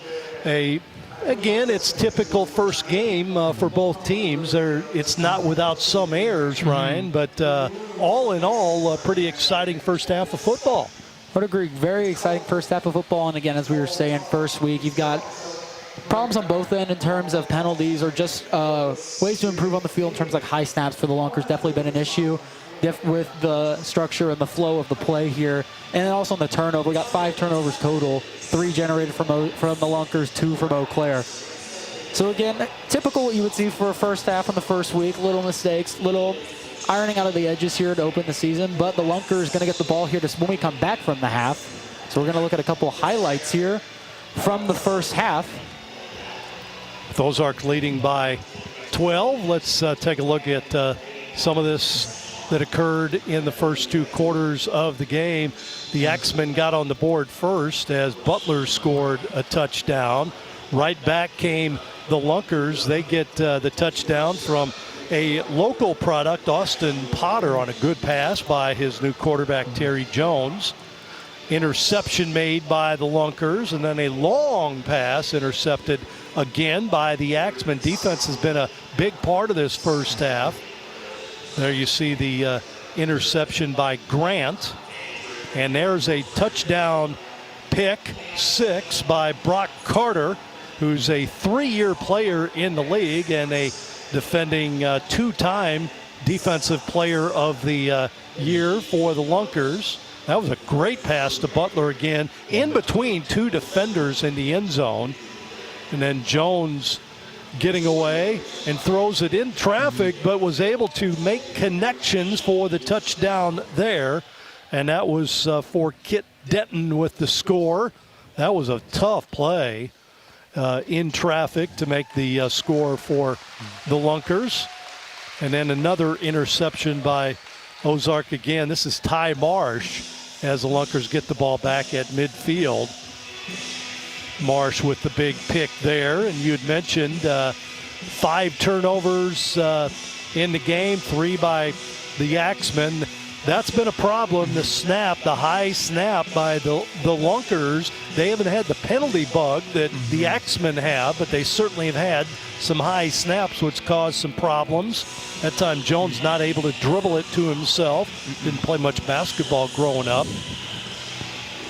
And the pass into the end zone. Great timing play there in the end zone for Emory Bryant Jr. to score and put him up by 12 points here at halftime, 24-12. Bryant with the nice catch in that corner of the end zone here at the tackle box. So all in all, we've seen some exciting plays and some pretty good hits. And in general, this game's kind of been all over the place. You've got great plays all over the field, a little bit of chaos again. Some things that both teams definitely need to clean up. With Eau Claire, definitely the delay of game, having to burn 2 timeouts at the end of the half, definitely not helping them with the clock. Later trying to score to end the half, and then with the Lunkers, the high snap. Not as big as an issue, just definitely with the timing when your quarterback has to jump up in the air to catch it and then reset his feet to start the play. You lose time with how fast this league moves. Defensive linemen are getting back there in a second or two. You got to be able to move quickly. So wasting that time to jump up and catch a high snap is something that definitely need to iron out. But overall, it's been going the Lunkers' way, and it's just simply because they've been executing when they've needed to. Eau Claire, the penalties, they've had certain plays where they just have missed timing, errant throws. Eau Claire's been having good plays, getting open, able to find separation and put points on the board, just unable to execute in certain scenarios, and that's really the reason why they're not tied here or even getting close to being on the same level here with the Ozark Lunkers, who have been able to execute defensively. The Lunkers have been better. The pick 6 from number 5 on that one, Brock Carter, definitely helping out with the score sheet. But again, the defense right now for the Ozark Lunkers has definitely been the difference. More turnovers, less penalties from the Ozark Lunkers. They're playing more disciplined football, and they're generating more. Again, they say defense does win championships. They keep saying it because it is true. You win games when your defense is playing well, and right now the Lunkers defense has been playing well. You bet. Halftime here in Springfield. Lunkers on top of the Axemen. We'll take a break. This is the Arena League on YouTube.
Welcome back to Wilson Logistics Arena at the Ozark Empire Fairgrounds in Springfield, Missouri. My name is Tom Ladd.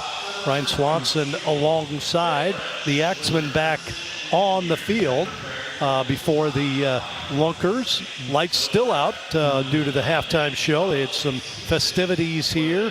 Crowd enjoying themselves for this game. 24-12 our score. Lunkers lead this one. Will a team actually convert on an extra point in this game? That's the big question right now. We've had everything else. Hoping to see some eventually. Again, we talked about it earlier in the broadcast, but that type of tight field, very hard just to get that ball into the right windows, especially if you go for one, when you're inside the 5 or at the 5, you can't run the ball. So definitely brings some difficulties on getting those up, but hopefully some adjustments made at halftime, and especially for the Lunkers who are currently leading. Getting the ball first, you're up 12. Towards the end of that half, playing very aggressive football on the ball. They're playing great at being aggressive, and I want to see them continue that. I want to see them to play more aggressive, and I say also one thing, when they're on their own half of the field, when they got the Eau Claire inside their own 15, I want to see them play more up and physical, especially on the defensive side. Eau Claire, when they have been getting yardage early on possessions, it's been through short routes.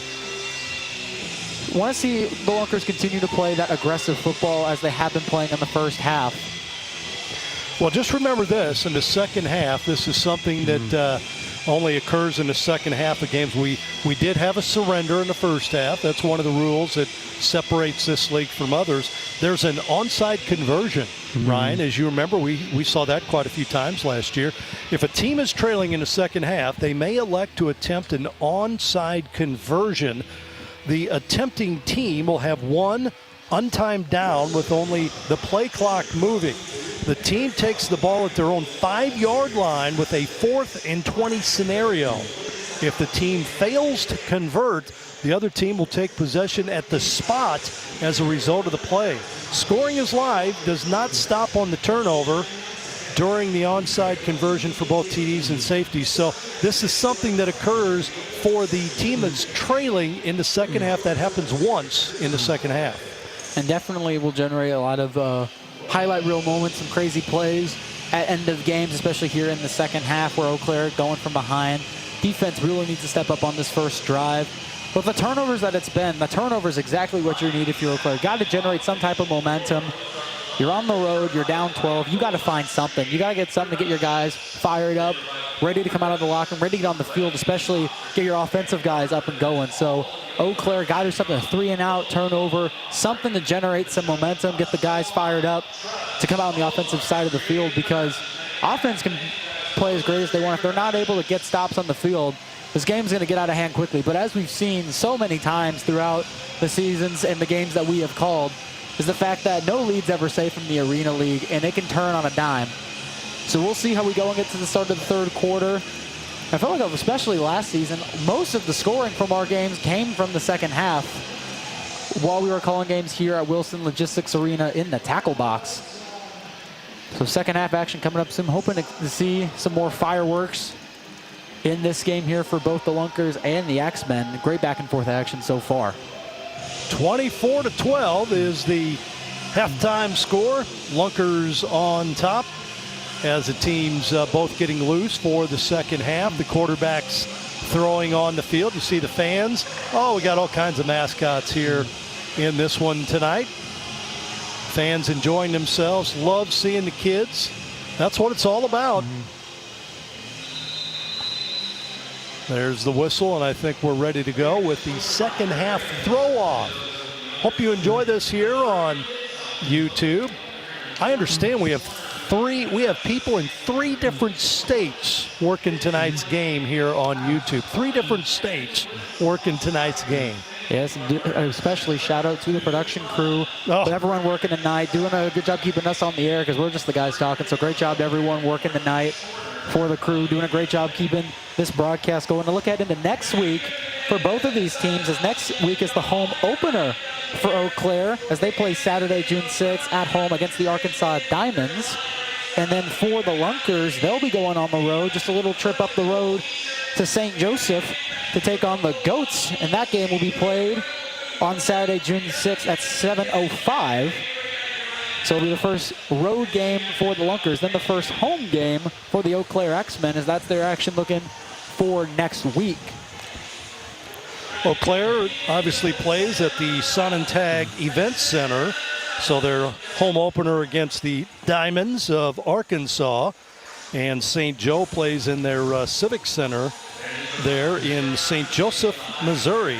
It's the St. Joe Civic Arena. That's where their game will be against the Lunkers next week. So it'll be the Lunkers taking possession first here in the second half, which means Josh Murray will throw off here for the Axemen. Gets his arm into it. Ball is caught at about the 5 by the Lunkers. Trying to find a hole and diving forward to the 15. The Lunkers will take over there. That's Kit Denton, a 5'11", 195-pound wide receiver who played his college football at San Diego State. He's from Houston, Texas. And the Lunkers will have a 1st and 10 from their own 15-yard line. And then a good first half to open up his Ozark Lunkers debut for the quarterback Terry Jones. 2 passing touchdowns in that first half, hoping to keep his good performance going as we get into the second half. Motion man, Robinson, they throw to the right, a nice diving catch made. And you'll get a yellow handkerchief thrown from the far side. Line judge, so we'll see what the call is here. Catch was made by Bryant Jr. on the right side at the dive to pick up that errant pass from Jones. Officials are talking about the penalty here. Encroachment. Defense number 36. That's a 5-yard penalty. Repeat first down. 5-yard penalty. They'll repeat the first down.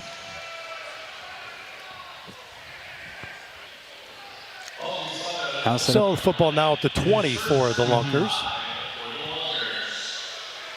So now no receivers wide, bunched together here for the Lunkers. Oh, a handoff, and it was fumbled, picked up by Jones, the quarterback, and he'll get it back to the line of scrimmage, and that's it.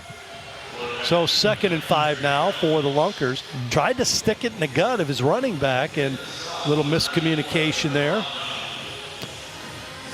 I bet these equipment managers are screaming to check the instructions. We're seeing a lot of helmets fly off in this game on both ends of those tackles. It remains first down. Remains first down, but a penalty against the Lunkers there.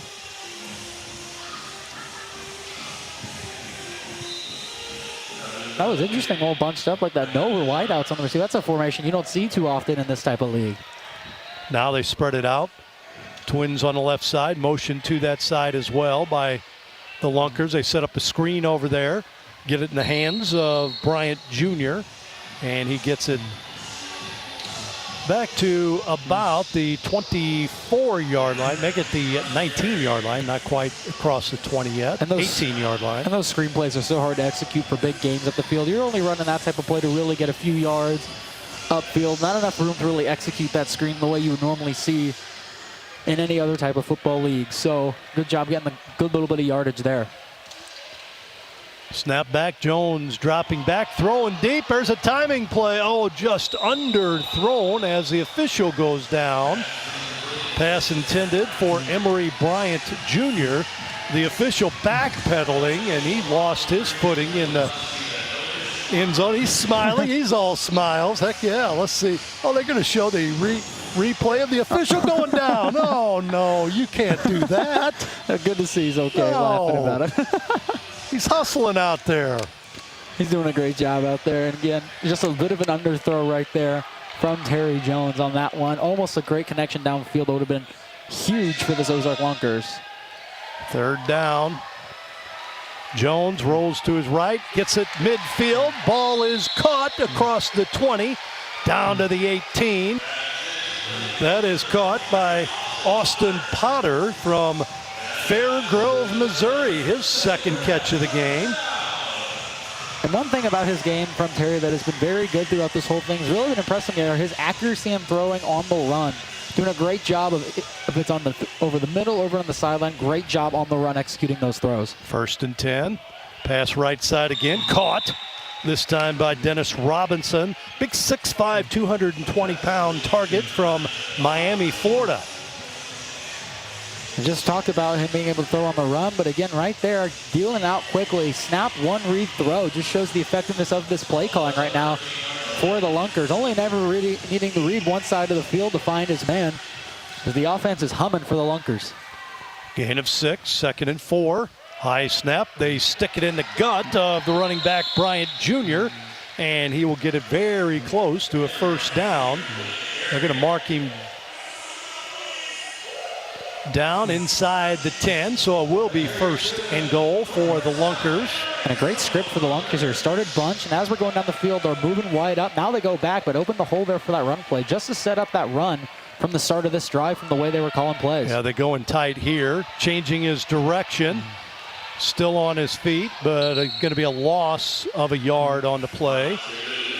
I was trying to do a little bit too much that time was Miles Kit Denton. He started to go right, went back left, and ran into a wall. Not enough space and too much horizontal movement on that one, just nowhere to go.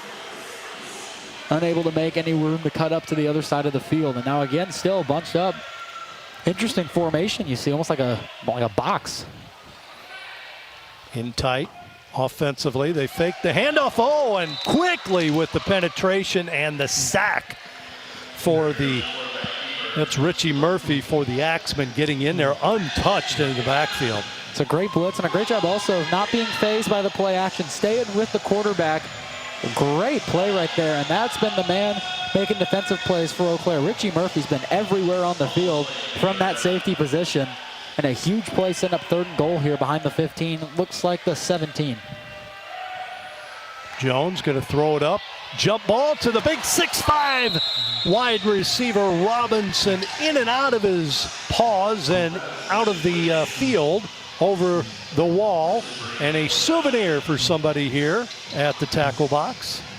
Always fun watching the kids along on the boxes there fight for the ball as it goes out. But I mean, when you get on this part of the field, at this point, you're just like, yeah, let's throw it up, see if the big man can grab it. I like the play call there, but now 4th and goal, not surrendering. Motion man. Oh, another bad snap. And it's going to be recovered by Jones all the way back at the 10. Over the head of Jones, Douglas Tucker with the big snap there. Over the head, and another turnover is going to give the ball to the Axeman. Great field position here in the 3rd quarter. Again, just another bad snap, but for Eau Claire, this is about as best as you could hope for right there. Lunkers offense was doing a great job getting down the field, and then just a few matter of plays and a bad snap, and now you're inside the 15. Great field position. I'm not going to say this is a must score here, but I mean, it's about as close to a must score in the 3rd quarter as you could get right here with this kind of field position. Josh Murray in the backfield with the quarterback. Murray's going to get the ball, and he is going to be hammered behind the line of scrimmage. He went nowhere. Great penetration by the Lunkers that time. Who was that coming in to plug that gap? Well, to make the initial hit for Ozark, that was Brock Carter, and then he was brought down after Carter slowed him up. And that's really for the first time tonight that's happened. That middle of the field on that run play, on that inside handoff, Eau Claire's been there all night. But coming from his safety position right there, Brock Carter able to make the play. Gaylord takes a snap, throws quickly left side. Caught again at about the 10, and then spinning into about the 9 where he's down is Josh Murray. Murray again played for the champions last year from Duluth. The Harbor Monsters have been the 2-time the Arena League champs, and they're out of the league this year. Moved up a level, but Murray played for him last year. He was a key performer for that championship squad. Snap back. Gaylord throws it low and incomplete. Good defense by the Lunkers over there. Defending for Ozarks, Lacavius Daniel. And on both of the touchdowns for Eau Claire, it's been big plays downfield. When they get in tight and in these short field scenarios where they don't have that much space and room to operate in the short field, they just haven't found that much success all game. And right here, favorable position here for the Lunkers. Play up as you have been playing on the goal line right now, but throw into the end zone and overthrown. And that pass a little too quick, but he's being rushed heavily. Talking about Gaylord. Tried to pass it into the end zone for Murray. And Murray not a big target in there. The one thing about Eau Claire, not big size-wise. They don't have a lot of big men. Matter of fact, one of their tallest players left with that injured leg, Matthew Lauer, who was taken by ambulance in the first half. He was 6'4". He's one of only 2 6'4" players. The other, actually 3, that the other 2 are linemen. So the Lunkers take over. Here's a ball that's deflected at the line of scrimmage and knocked out of play. Quick pass there, intended for DJ Ruff. Good hands from the man on the sideline who caught that deflection out of bounds. A good little souvenir to take home with you. But Ozark Lunkers inside their own 10 right here. Got to be able to find some spaces again. Favorable position here, up 12. Take as much time as you need. Call the playbook's wide open right now. Motion to the left. They're going to fire to that man, the motion man. That is Emory Bryant Jr. Makes the catch and bangs into the hockey wall over there. Fans got to get out of the way, man. That's in play. Accurate throw over to the sideline on the outside shoulder. That's the only spot that ball can go. And again, unless the coverage is perfect, you're not getting a hand on that one as a defensive player. Pressure coming in. Again, untouched defensively is Richie Murphy. I was watching him in particular. There's a helmet on the field. And it's Murphy's. Who else? Murphy's not a big guy either. Murphy's 5'7", 190. Played his college football at University of Wisconsin at Stout. First down, Eau Claire. But boy, he has played big in this game. And they're going to surrender here. So it'll be Axeman ball at their own 15. The Lunkers surrender. Each team now has surrendered once in the game. And open this first half of the third quarter here, defensively, both teams have been great. No budge on the offensive side of the ball here.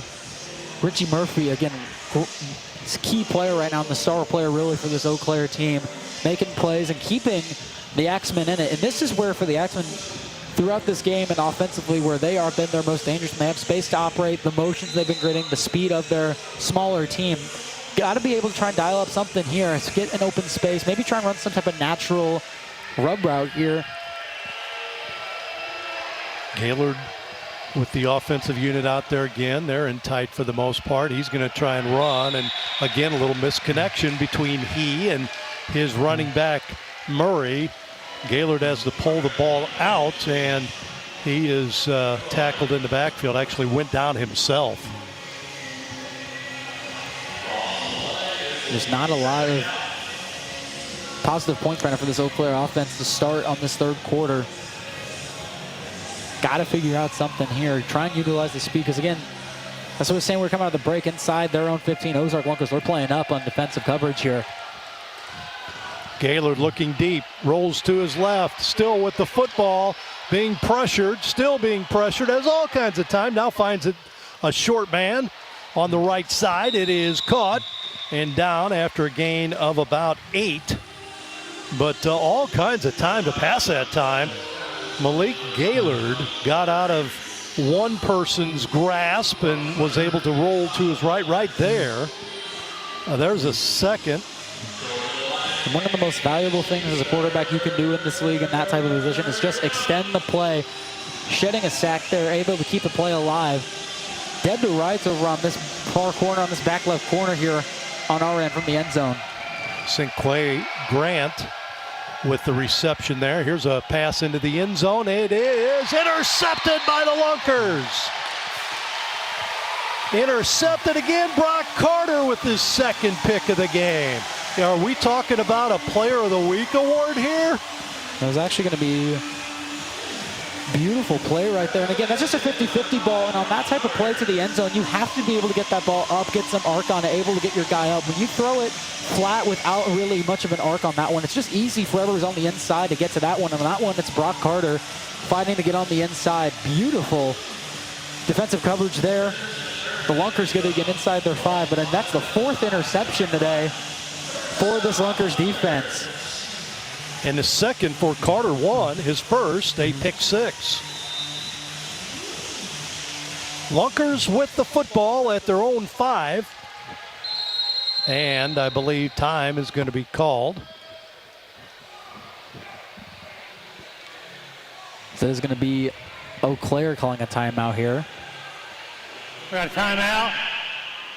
Eau Claire. That is the first of the half. A little late getting one of their defensive men off the field or on the field, vice versa, whichever.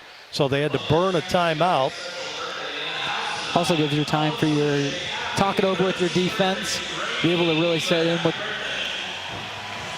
able to do here on this defensive drive. And again, head coach talking to his quarterback over there on the sideline for Malik Gaylord. Right now, this third quarter's been nothing short of disastrous for the Eau Claire Axemen. Lucky right now that Ozarks Lunkers have yet to put up any points, is so far scoreless quarter. Not something you see too often in this league, especially considering the fact we had 12 and then 18 points scored for the first 2.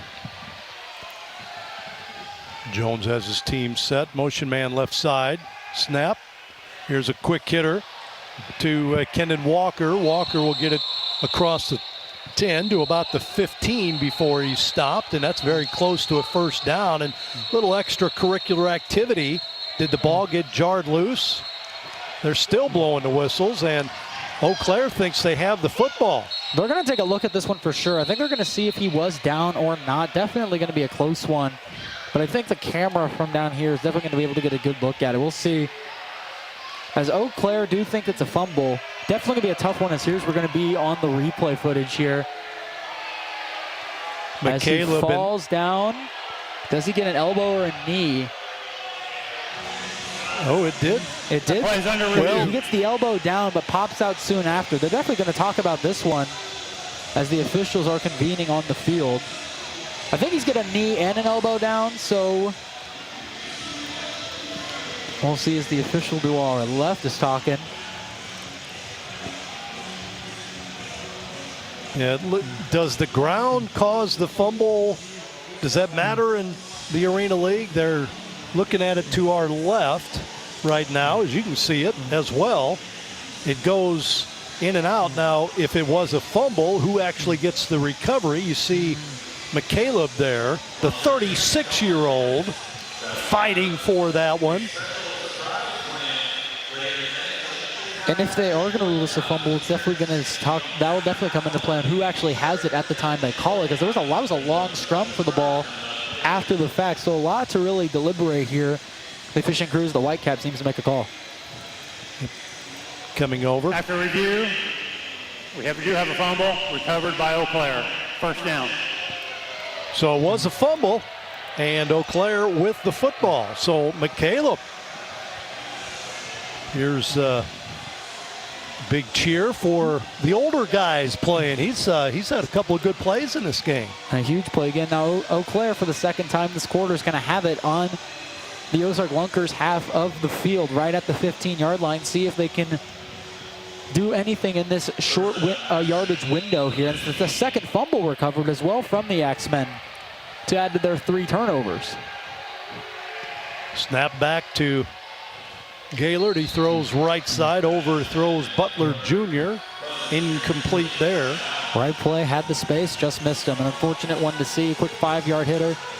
Definitely going to change up the play sheet here on 2nd and 10 from that 15-yard line. But again, that's not the first time that type of play has happened. Really has to execute on those throws to the outside. Just has to hit his man in the chest. He's had a couple where they've been able to get out to it, maybe get low, but so it looks like we're also going to have an injured player on the field. Kind of a late, could be cramps though, the way he went down late like that. I think that's Akeem Peterson. It was after the play, and he goes down. I think it's just a cramp, but we will wait and see. Trainer's out attending to him. They'll bring in another player, Jervon Young, to replace him if it is a more serious injury. We've had one pretty serious, real serious injury in the first half. Matthew Lauer was taken away via an ambulance to area hospital, and we're thinking about him. This looks like it may be a cramp, but we'll wait and see. And the bad thing is for the Axeman, that was their center. So now Jervon Young will have to work on some snaps here. And he looks like he is doing that at the 15-yard line here on the opposite end of the field as they're going to get him up and off. It looks like it's going to be a leg that's going to be bothering here. Yeah, he's needing some help to get off the field, but the way he went down, it looked like a cramp, but I've seen cramps that can do that to you too. We'll see if in fact it's anything more than that. He's getting some help. To the bench and onto the table. And we'll see how this affects the play calling here with Jervon Young now under center. See if that hinders the play calling with the timing of the snaps at all. Back to Gaylord. He rolls to his left. Pump fake. Throws it low and is brought down with a flag in the middle of the field by the white hat. So a penalty flag thrown again. Right around the area that the quarterback hurry on the left side of the field occurred. He was looking over there and threw the flag in the middle of the field. Anytime it's a hurry like that, moving outside the field, flags in the middle. Holding, defense number 94. That's a 10-yard penalty. We'll repeat second down.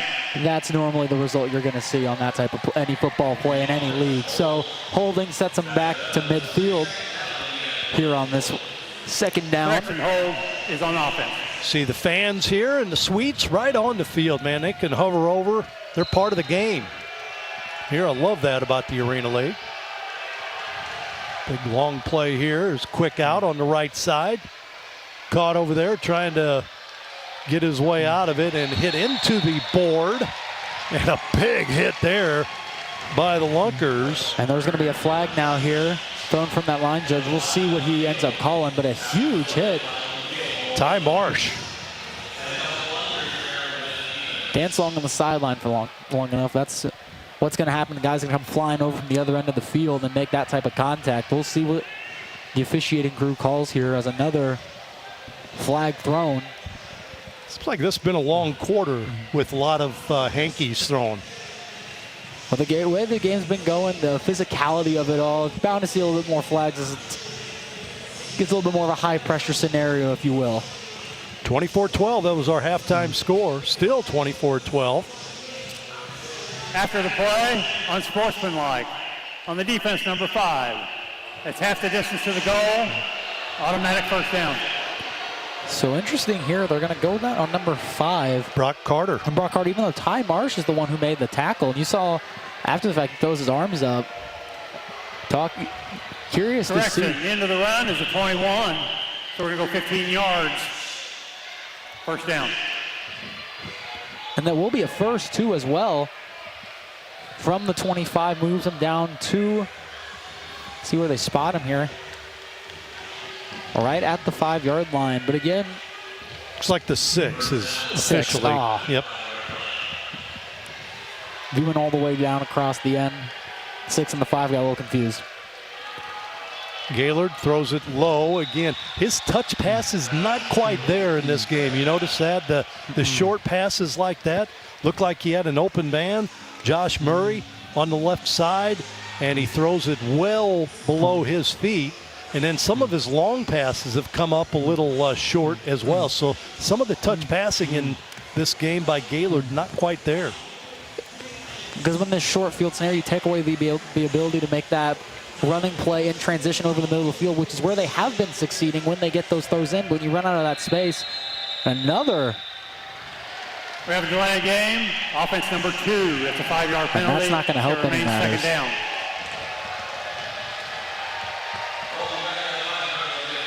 Delay of game. How many is that? I wish we would have been keeping track of that alone in this game. That's such a story in this one for the Axemen. The delay of game. And again, new quarterback, new offense.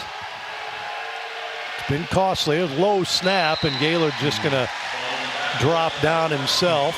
A couple of Lunkers come in defensively to put an explanation point on it. Amani Peebles, one of those. There's the low snap. And any adjustments that have tried to be made in the locker room for this offensive side have just not been going their way. Offensively, they've just been growing stagnant. Out on the field now with a third down on the, looks to be the 17-yard line. And there's another delay of game. Man, if I had one in my back pocket, I'd be throwing it on the field too. Delay of game. Offense number 2. 5-yard penalty. It remains third down. So another one. I was watching the play clock up there at that time. The Hankies in this third quarter, my goodness, yellow flags. A couple of them got some airtime too. They get way up there, some of those refs throwing them up.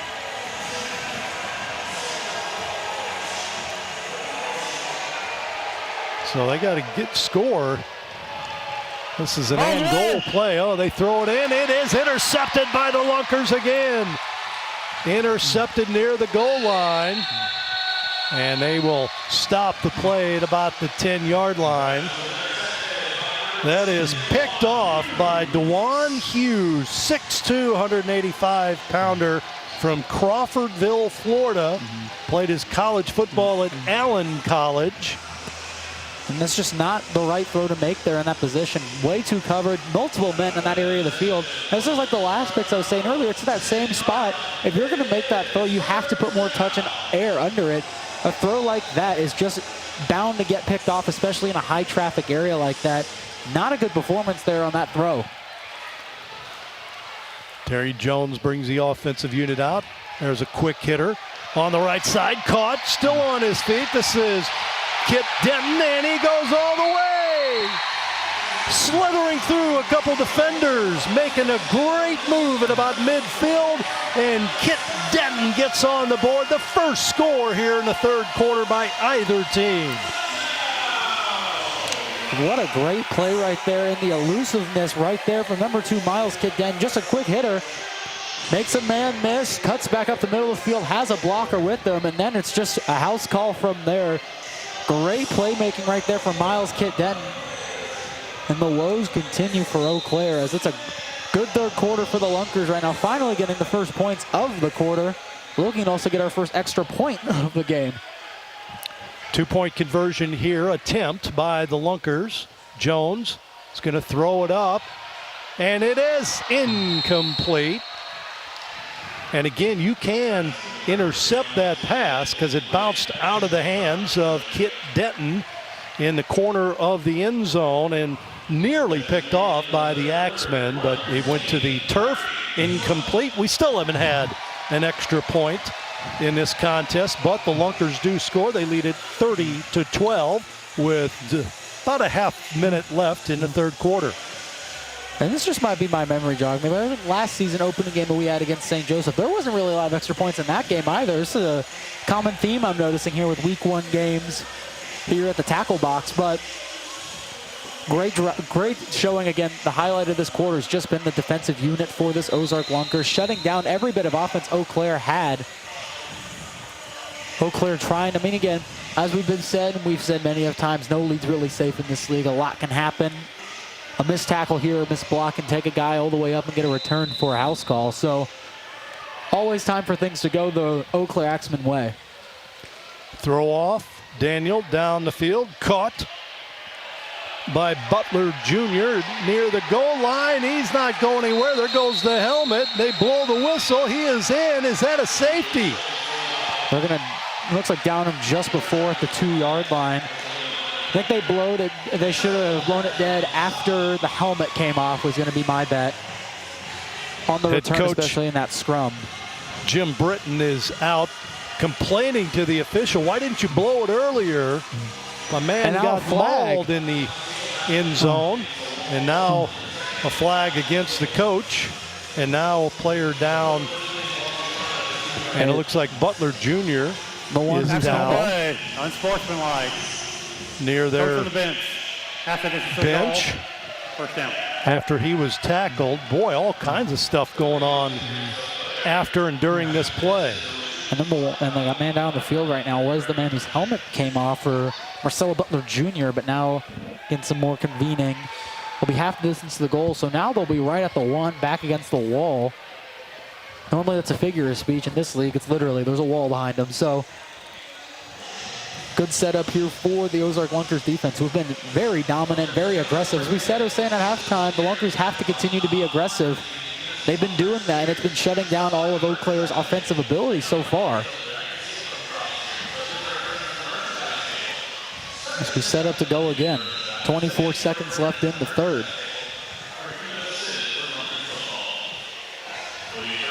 So we'll see if you got the new center in there still. That's Jervon Young. And the quarterback has problems with his equipment. His helmet has an issue.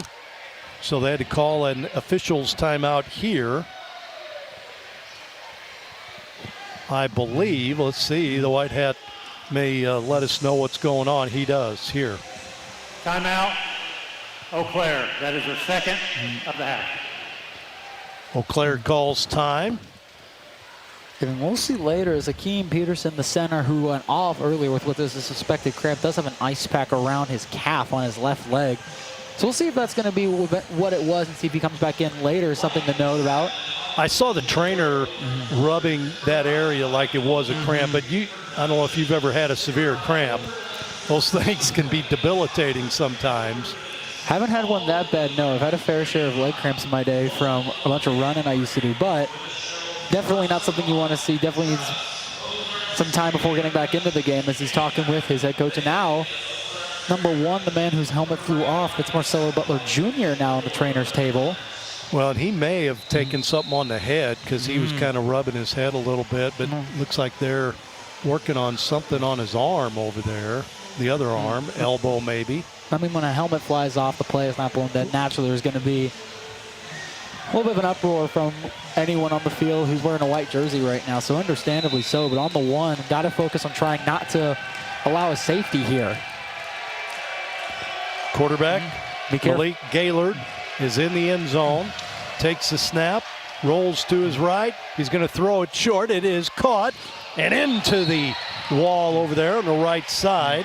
Catch made by Cinque Grant, and he'll get it at least out of the end zone area.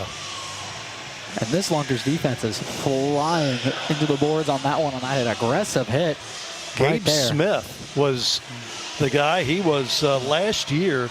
Gabe Smith was the lineman of the year as the end of the third quarter approaches, with the Lunkers leading this one 30-12. Final quarter is coming up from the Wilson Logistics Arena. We'll take a break. This is the Arena League on YouTube.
Well, we had a play there to start the fourth quarter. Quickly, I think they jumped the gun a little bit on the field, but incomplete pass by the Axeman. Pass intended for Josh Murray, so you didn't miss much. Just an incompletion as we're in the fourth quarter now, 30-12. Lunkers on top of Eau Claire. Game one of the 2026 Arena League season. Gaylord throws it to the left side. It is caught, and there's the big man over there again, the tight end / lineman making the catch. Downed on the play by the Lunkers' Daniel Charles. Charles, 6'1", 205-pound linebacker making the hit. Anytime a play on that side of the field, you see the line crew over there just abandon ship there. They're just tossing it, just getting out of the way there. Understandably so with how physical this game has been. Skarmus with the catch for the Axeman. Here's a throw right side. It is caught by Josh Murray. Murray's been a prime target for his quarterback Malik Gaylord.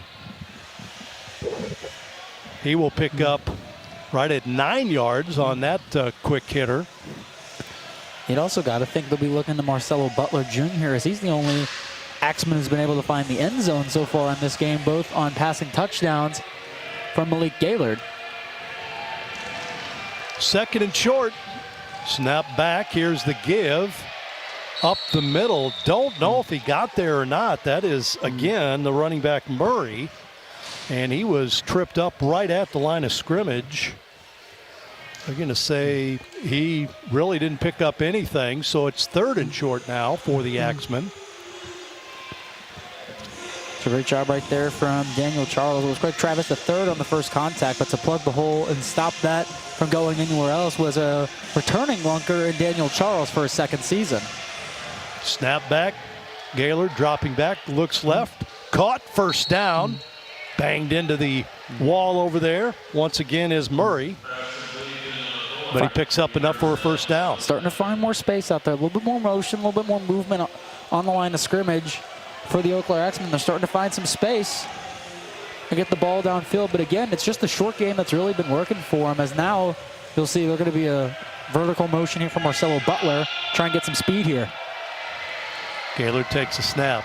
Rolls to his left. He's going to throw it into the end zone, and it is well short and incomplete. And that's, we kind of talked about, that was one of those whirly dervish passes that I think we had somebody shot it or something in midair because it didn't quite make it to the end zone. I mean, that's the play you want right there. He has the motion, has the speed to get a step over there in the corner of the end zone. That's a play that you want, drawn up play to get to the back of the end zone. Just can't connect. And that's been the story here for this offense. Snap back, give to the right side, and Murray goes down behind the line of scrimmage again. I'll tell you, the running game has been non-existent against the Lunkers defensive line right now. No, and it's been a great job, and it's really right now led by Brock Carter, but great job swarming to the ball. It's not really anyone on the line making these. It's the second level that's been coming up and making that play. Now, there have been a couple plays where it's been a stun blitz coming back on the inside from Daniel Charles, who's been there to meet in the middle. Right. But it's the second level primarily that's getting in there and making those stops. Third and long for the Axeman.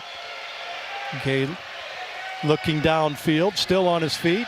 And now he's in the grasp and goes down. There's the aforementioned Daniel Charles with the sack for the Lunkers behind the line of scrimmage. Gaylord trying to dance his way out of trouble, but couldn't, out of the grasp of Charles. Just right there. No one open downfield. There's only so much Gaylord can do trying to make space and look downfield on that one. And now we're going to see a substitution here. We're going to see Gabe Smith now come on for the Lunkers. And he'll come on for number 12, Amani Peoples, who was also on the defensive line. So got an offensive lineman shift. Looks like they surrender again. This is the second or third surrender for the Axemen in the game. They were at midfield. I'm surprised by this. Even if the Lunkers took over, they would have it at midfield. But they give it to the Lunkers at their own 15. So 10 yards back. Instead of going for the first down, they move him 10 yards. Now, I'm not a coach, and I'm just a guy up here talking about it in the box, but I really feel like in that scenario, that should be a time when you go for it. I feel like the surrender, especially with the score here, just does you a net negative here. You're already down 18. I get that's still time to come back and do something, but with the way the offense has been going, I feel like you should have just gone for it right there. Jones has his offense set, throws it out to the right. That is complete to Walker, and he'll just get past the line of scrimmage, maybe a yard on the play. Kendon Walker, he's a new player to the Lunkers this year, running back. Trying to replace the league MVP in Brandon Mackey. Boy, Mackey did everything for this team. He could run the football. He was a great receiver. Wasn't very big either, 5'8". Here's a pass in the middle of the field, caught. There's a couple receivers in the direction of that pass from Jones, but DJ Ruff made the catch and stumbles across midfield for the first down. I didn't know if that was going to the tight end or not, but hey, if it works, it works. First down completion onto the other half of the field on that one, and that might have been a player bit of miscommunication, but can't blame the Bulls right there. I jumped for it too. Well, Robinson was in that direction, threw it over the head of Robinson, and it was caught in the secondary by his teammate. Here's another quick hitter to the right side.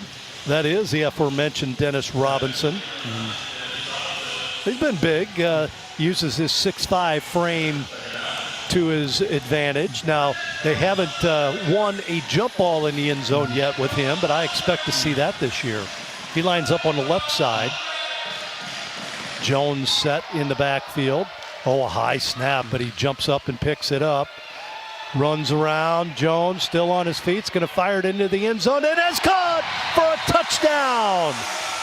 Another one for Potter. The local makes the touchdown catch.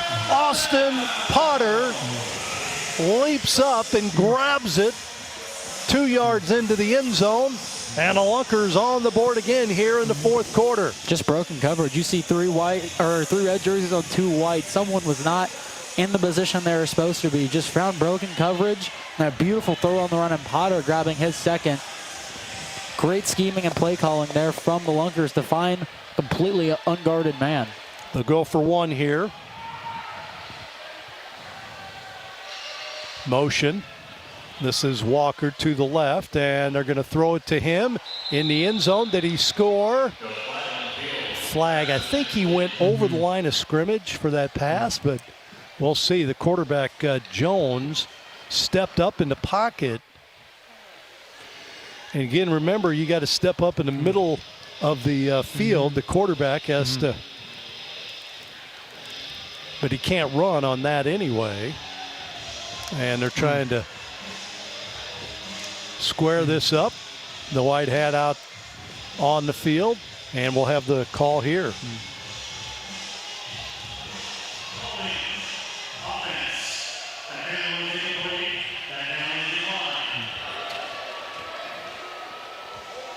You know, that's a good mention also, Tom, of something that might also be unfamiliar to those who've never watched an Arena League game. The rules of the quarterback running the football is the fact that on a scramble, he has to go back in between the hash marks, I believe.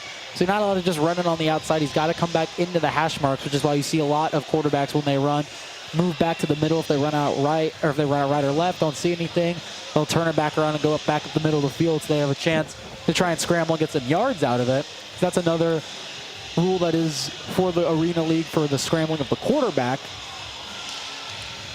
So with 8:17 to play in the contest, the Lunkers now lead at 36-12. They scored twice here in the second half, once late in the third quarter and here early in the fourth quarter. Last year, these two teams played once. It was in Wisconsin, and Eau Claire won it 49-44. That was the only time they played all year, and it was the only win for the Axeman last season. Daniel set with the throw-off for the Lunkers. Isaiah Kelly deep to receive. Daniel's done a pretty good job on these throw-offs for Ozark. Waiting for the whistle.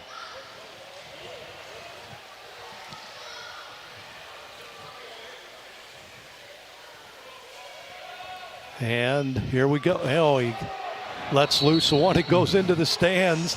That can happen from time to time. That got away from him there.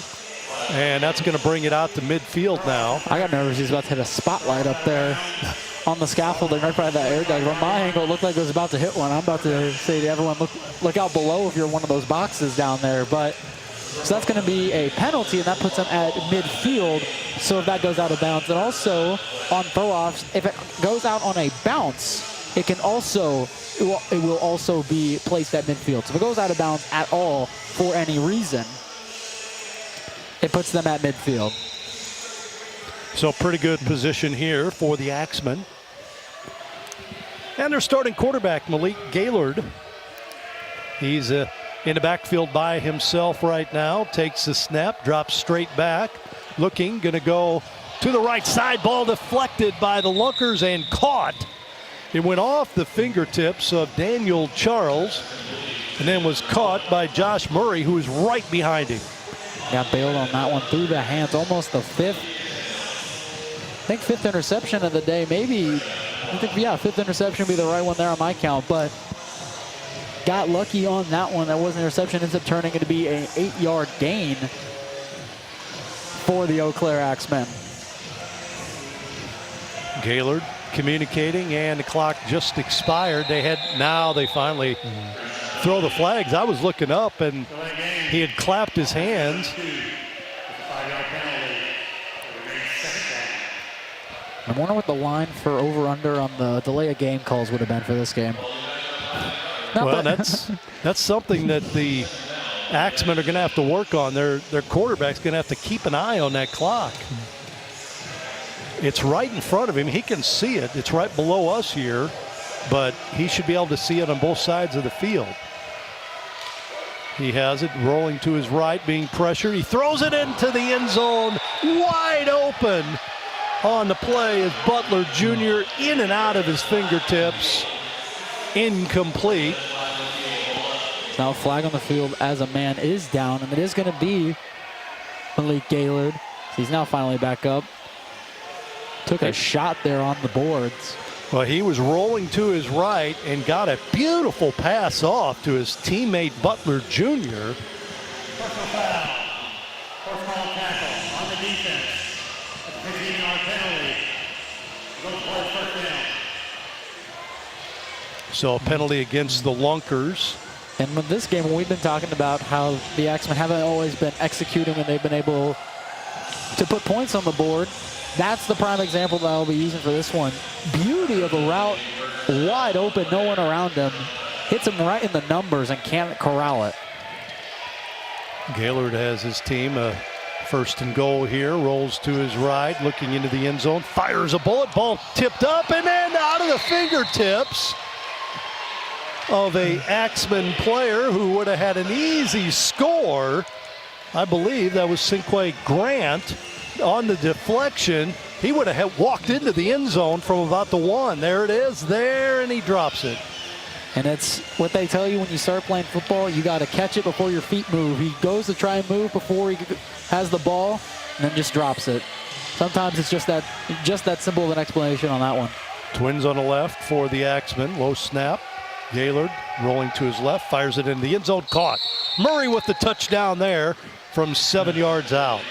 Axemen finally get their first second half score, and a beautiful pass that time by Malik Gaylord to Joshua Murray. And finally on the board for the first time in the half. Hasn't scored since the second quarter. And it looks like they're going to be going for 2. Another thing here is that their clock stopped. No clock having to worry about for the conversion.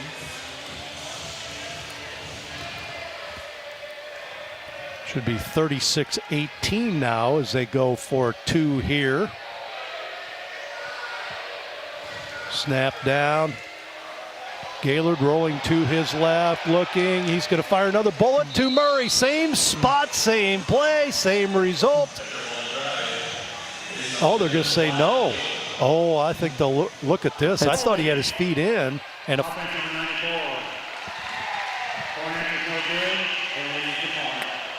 going to be holding anyways, but I think one thing that might have happened, and this is just from what I saw here, but foot, only had 1 foot on the ground. Not sure if it's 1 foot or 2 foot rule. Here in the ring, we'll get another look at it. Holding anyways, and there it is on Travis, the third. So not going to count anyways, but a roll out right.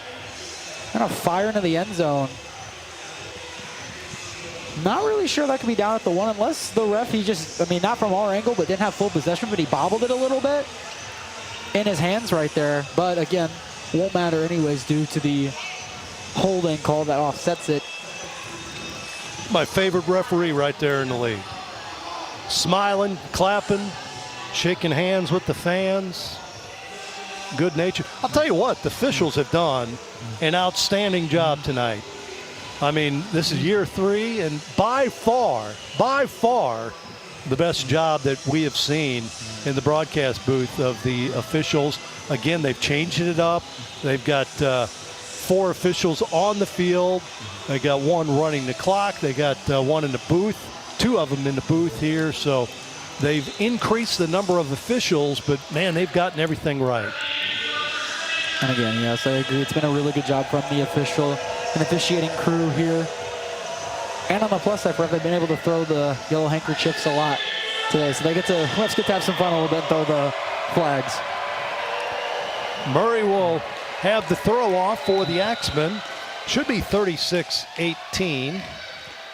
TV doesn't say that, but the scoreboard does. And the ball this time hits the, well, you had warned us it was eventually going to happen at some point, but you've been calling for it. It's always the away team, the Lunkers. I mean, obviously you practice in here and practice certain drills in this arena. You'll get used to the low ceiling eventually, but right there, called it. It's going to happen at least a few times here in the tackle box. That one gets lost up in the air ducts on that one. Last year we had one where it hit the air duct specifically and a loud bang. That one just got caught up in the rafters, but that does count as out of bounds. 25-yard line, go the Lunkers. So Lunkers with the ball at midfield. Terry Jones, the quarterback, barks out the signals, takes a high snap, pulls it down, throws it deep into the end zone, jumping up with the catch at the goal line for a score. That is Kent Denton at 5'11", out jumping his defender and hauling it in for the TD. And that's something that this Ozark Lunkers team did a lot of last season, is win those 50-50 balls on the red turf on that one. And finally, they get one down on the deep throw into the end zone. Great jump ball there. Gets the leverage right. Gets on the corner's outside shoulder, jumps. Beautiful work from the receiver on that one to come down with that. As maybe an extra point. Be the only thing we haven't seen today. Going for 1 here. Motion man. They're going to throw it low, and it's incomplete. No good, but 42-18 our score after that. Boy, that athletic jump by Kit Denton for the score. I mean, he got up in the air. He's listed at 5'11", 195 pounds. Love to see that one more time as he out-jumped the defender and then just wrestled his way into the end zone for the touchdown. So we're starting to see, some rolls being determined. Here we go. Watch him get up in the air. Look at that. And then he wrestled his way into the end zone for the touchdown. And especially in a league like this, that's a specific type of receiver that you want, the physical guy who's able to jump up and win those 50-50 balls. Every team in the league is going to need a guy like that with the way that this league plays and this type of brand of football. And right there, it goes up, wins it. Beautiful work from the receiver. And again, that'll be one he'll be happy about watching in the film room, as I think it's going to be a fun film session right now for the Lunkers with 5:14 left to play. So you've got him, you've got Bryant Jr. as receivers. You've got Robinson, a big 6'5" target. So you're starting to see some roles develop for these teams. Daniel with the throw off. He's going to throw it into the stands again on purpose and give the football to the Axeman at midfield with 5:11 to play in the game. The Lunkers lead it 42-18. He just decided, I'll just do it on purpose. What the heck? Worked the last time. Daniels, by the way, was on the team a season ago, and he was a co-defensive player of the year for the Lunkers. Daniel had 33 solo tackles, 44 total, and 4 interceptions for the Lunkers last year. Now he's the main throw-off guy as well. Snap back, little rush, middle of the field, intercepted again. This is Hughes with the pick, down the field, left side, and he's finally knocked out of bounds near the 15-yard line. Another interception, this time stepping in front of the receiver is DeJuan Hughes, 6'2", 185-pounder from Crawfordville, Florida. Just try to get the ball out, forces it, misses his man behind him, and unfortunately when everyone's running around the field like that, you're eventually going to have one guy crossing over at the perfect time. Right place, right time, able to haul that one in. Another interception. The turnovers for the Ozark Lunkers, the big highlight for this defensive unit among many things so far in this game, generating turnovers left and right. Well, look at the roster. They got mostly defensive players back from last year, including their 2 top defensive players. That time, credit the pressure that the Lunkers put on from the defensive line. Oh, here's a pass left side that was a little too low to Kit Denton. Incomplete. 4:40 to play in this game. Again, next week, the Lunkers are just up the state a little bit. They go to St. Joe, Missouri, and they'll take on a really good St. Joe squad next week, while Eau Claire is at home against Arkansas. Vertical motion. There's a high snap. Jones going back, boots it, dives on it, loose, picked up by the Axeman. They're going to get in, and a cheap defensive touchdown there by the Axeman on yet another snap over the head of the quarterback. Picked up in the end zone by Yaffe Harvey, who played his college football at Lakeland. Nothing that Jones could do. He tried to pick it up again, but boy, that ball bouncing around has a life of its own, doesn't it? And that's the 3rd high snap that goes over the head of the quarterback on one. Got progressively worse. First one they corralled, second one was the fumble, and then you get the worst result. That one, a scoop and score. That went the whole length of the field. The ball's got more rushing yards than some guys got on some plays in this game. And looks like the Axemen going to go for 2 here. They trail 42-24, 4:04 to play. Gaylord takes a snap, rolls to his right, looking into the end zone. Ball is thrown short of the end zone, in and out of the hands of the intended receiver. Incomplete. Still have not seen an extra point in this game. That was intended for Isaiah Kelly, who's the normal return man for the Axemen. So we'll do it again. So I think the teams have realized some things they need to work on, right? The clock issue with the Axemen, that's most certainly number one. And for the Lunkers, that quarterback connection with the center has not been good, not been crisp in this game. So that's something they'll have to work on as well. We'll definitely agree, but on the Lunkers side of point of view for the high snaps, it's not something that's completely, I mean, when it results in a turnover, it definitely is detrimental to this team and the function, but with the way this game is going, go back and practice, take a couple of extra reps from the center to his quarterback, and they'll have that one ironed out. And then for the Eau Claire and working out the time clock issues, again, that's just week 1 would be the normal example, but with how frequent it's happened, just saying week 1's not going to be anything that cuts it for sure.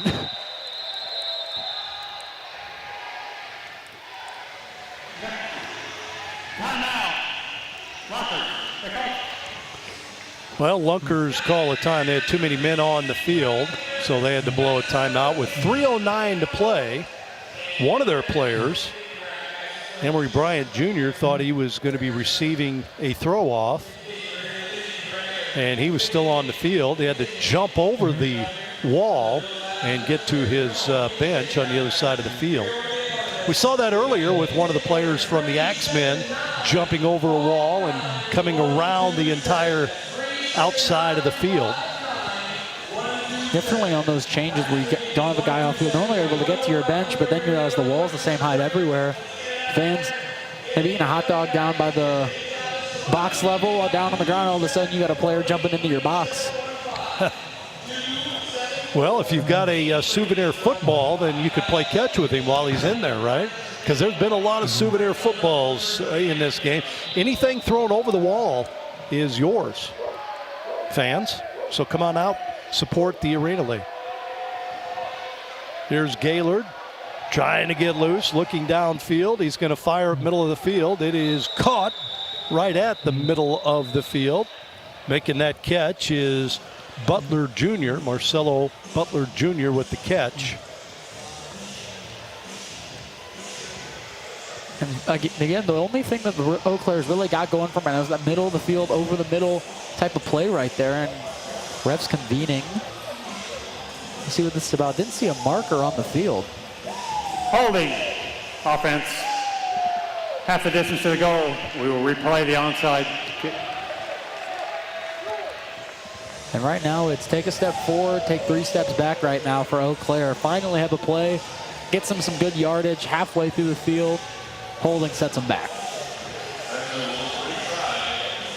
So last year the Lunkers ended up scoring 373 Last play points. is under review.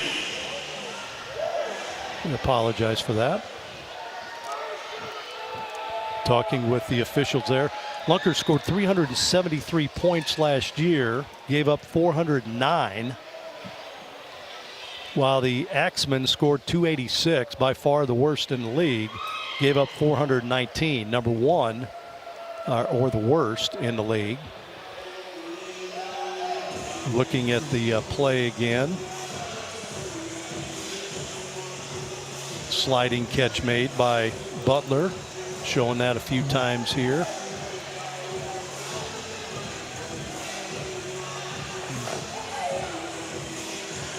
Confirming on which player's helmet came off on the, oh, it was number 8, was it, or 9?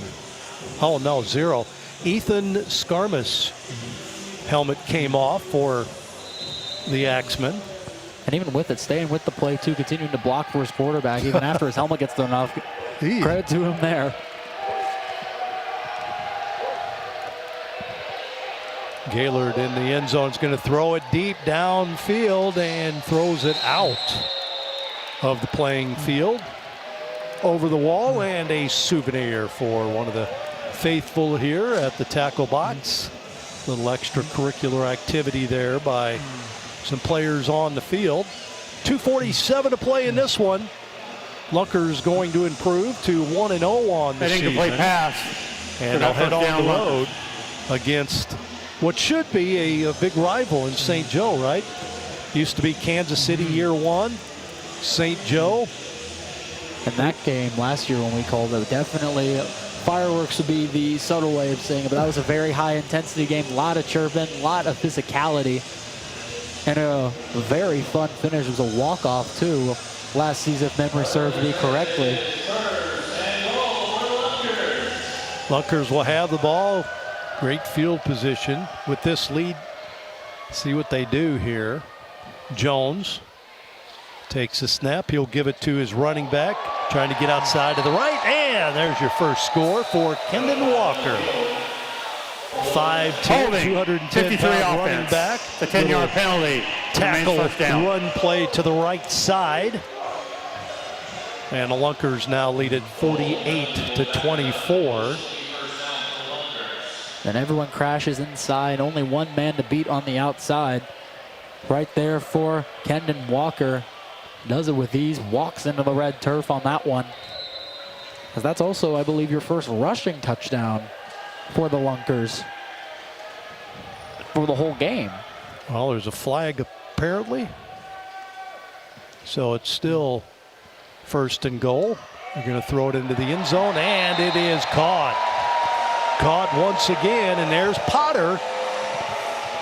Potter with his third score of the game. Austin Potter from Fairgrove, Buffalo area on the nice quick 11-yard strike from Jones. What a first game for the Lunkers by Potter. And then I think that run that came in from Walker eventually got, didn't hear on the PA, but eventually that was an actual flag, and that was the actual touchdown play. Right. Yeah, there was a penalty before that. And they're going for 2 here. They throw it up. It is intercepted, and that is playable. So the Lunkers wisely tackle the defensive back who makes the interception there. 48-24. Lunkers on top, and it is the 2-minute warning. So we'll take our final break here during the broadcast. Lunkers lead it 48-24. This is the Arena League on YouTube.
Welcome back to Wilson Logistics Arena. They had to throw off after the Lunkers touchdown, and the Axemen will take over with under 2 minutes to play in this one.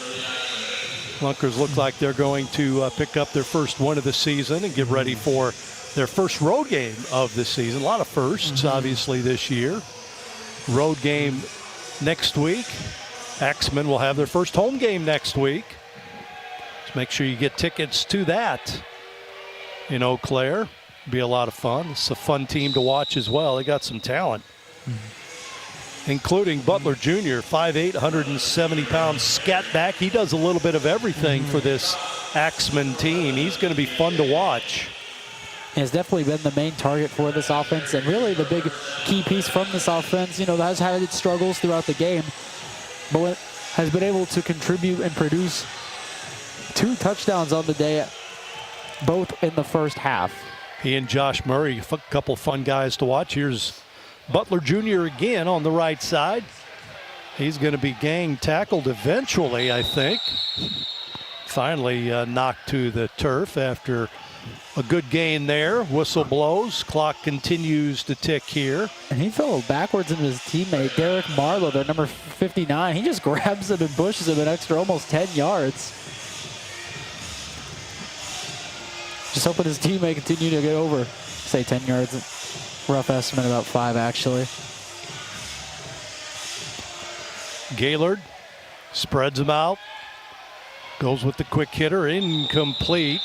Ball spins around. There's that big tight end again, Derek Marlowe, 6'4", listed at 225. Incomplete pass there from Gaylord to Marlowe.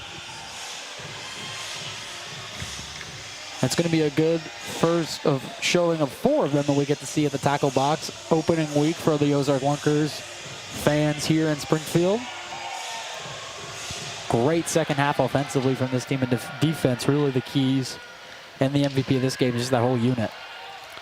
Pass intended for Butler Jr. and through his fingertips and falls to the turf. Lunkers thought they had a pick there, but Brock Carter, along with his teammate Ty Marsh, both defending on the play. They're both back as defensive backs, safeties here on this perhaps final drive for the Axeman of the game. Got under a minute to play. It's 48-24, as you see.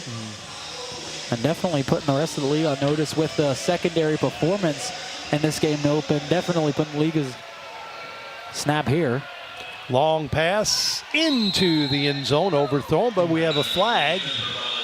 And that's our first, I believe, interference play intended for, again, Butler Jr., but defending on the play for the Lunkers is Lacavius Daniel. Very rare you get an offensive PI before defensive, especially in a league like this. We get our first defensive PI call, possibly. So the officials are convening.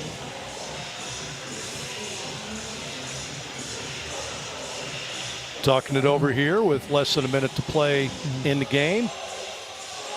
Flag was thrown right at the contact in the end zone. You think in a league like this, with how physical it gets, how little space you have, that they gotta just let a few of them go. Pass interference on the defense. That is a 10-yard penalty from the previous spot. Automatic first down. Pass interference. But we've seen a lot of plays, especially on that area of real estate. It gets a little pushy and chubby down there. But our first defensive PI call. And Eau Claire maybe a chance to help out the scoreline a little bit. So 1st and 10 at the 11 for the Axeman. Gaylord takes a snap, rolls to his left, on his feet, throws it into the end zone, and there's Murray once again, where he caught his other touchdown moments ago. Josh Murray with the score.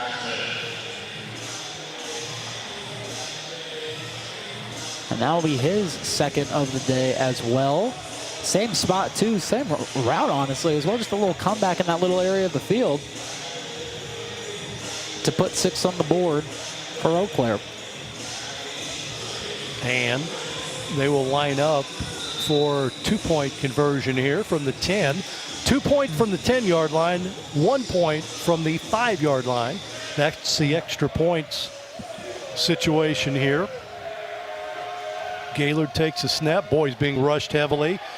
Got a couple players after. Oh, there's a face mask. No doubt about that one.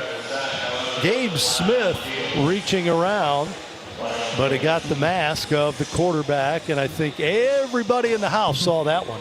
Even up in the upper deck here at the Wilson Logistics Arena, you can be in any spot in the arena and know that one.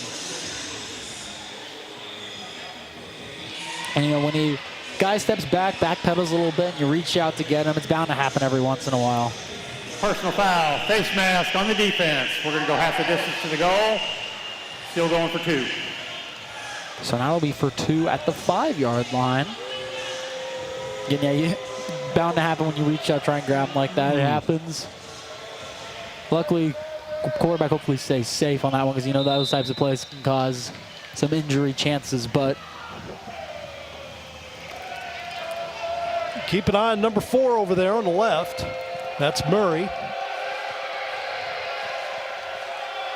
He moves a little bit early. Boy, they just move up to the 5, and Murray. False start. Offense number 4. That's a 5-yard penalty. Or replay, point after. Murray took off. I said watch him. I watched him, and he took off too early. I'd like to dead that one under the announcer curse right there for you, Tom. Not exactly what I was wanting you to watch him for. I thought they would go to him, and they still may. But I was definitely keeping an eye on him regardless offensively. He and Butler Jr. have been the go-tos for this quarterback, Malik Gaylord. Takes the snap. Roll to his left. There's the pass, and again caught by Murray. Sure-handed receiver over there, and that's our first extra point of the game. Makes it 48-32 now, our score, with just under a minute to play in the contest, 42 seconds. So remember, going into the fourth quarter, the Axemen had 12. So they've scored 20 in the fourth quarter. Really starting to put it together a little bit here in this fourth quarter. It was just that third quarter is always where it starts to really drift away if it ever gets to a game like this. And the defensive unit for the Lunkers really helped make this. Ball replace 5-yard line. One on time down for the 25 to get a first down.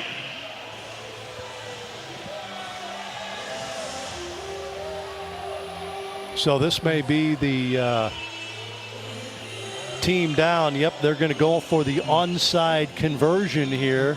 Team down. They get the ball. And they have to, this is the 4th and 20 scenario on the onside conversion. Have to get to midfield here. It's going to go deep, downfield, Murray. Oh, and he is pushed very early, and now we're going to have Marsh. And now we got some more pushing and shoving, more flags. This game getting chippy at the end of it there. That was Ty Marsh getting a lick in on Murray very early before the ball was there, and obviously Murray is upset. He and Marsh continue to jaw at one another. I can understand why on that one. It was not only that he got the early hit, the interference call, but also that he celebrated afterwards. That was the thing I think really got Murray.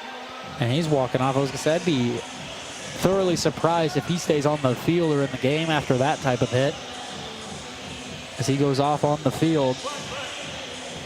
Previous play is under review.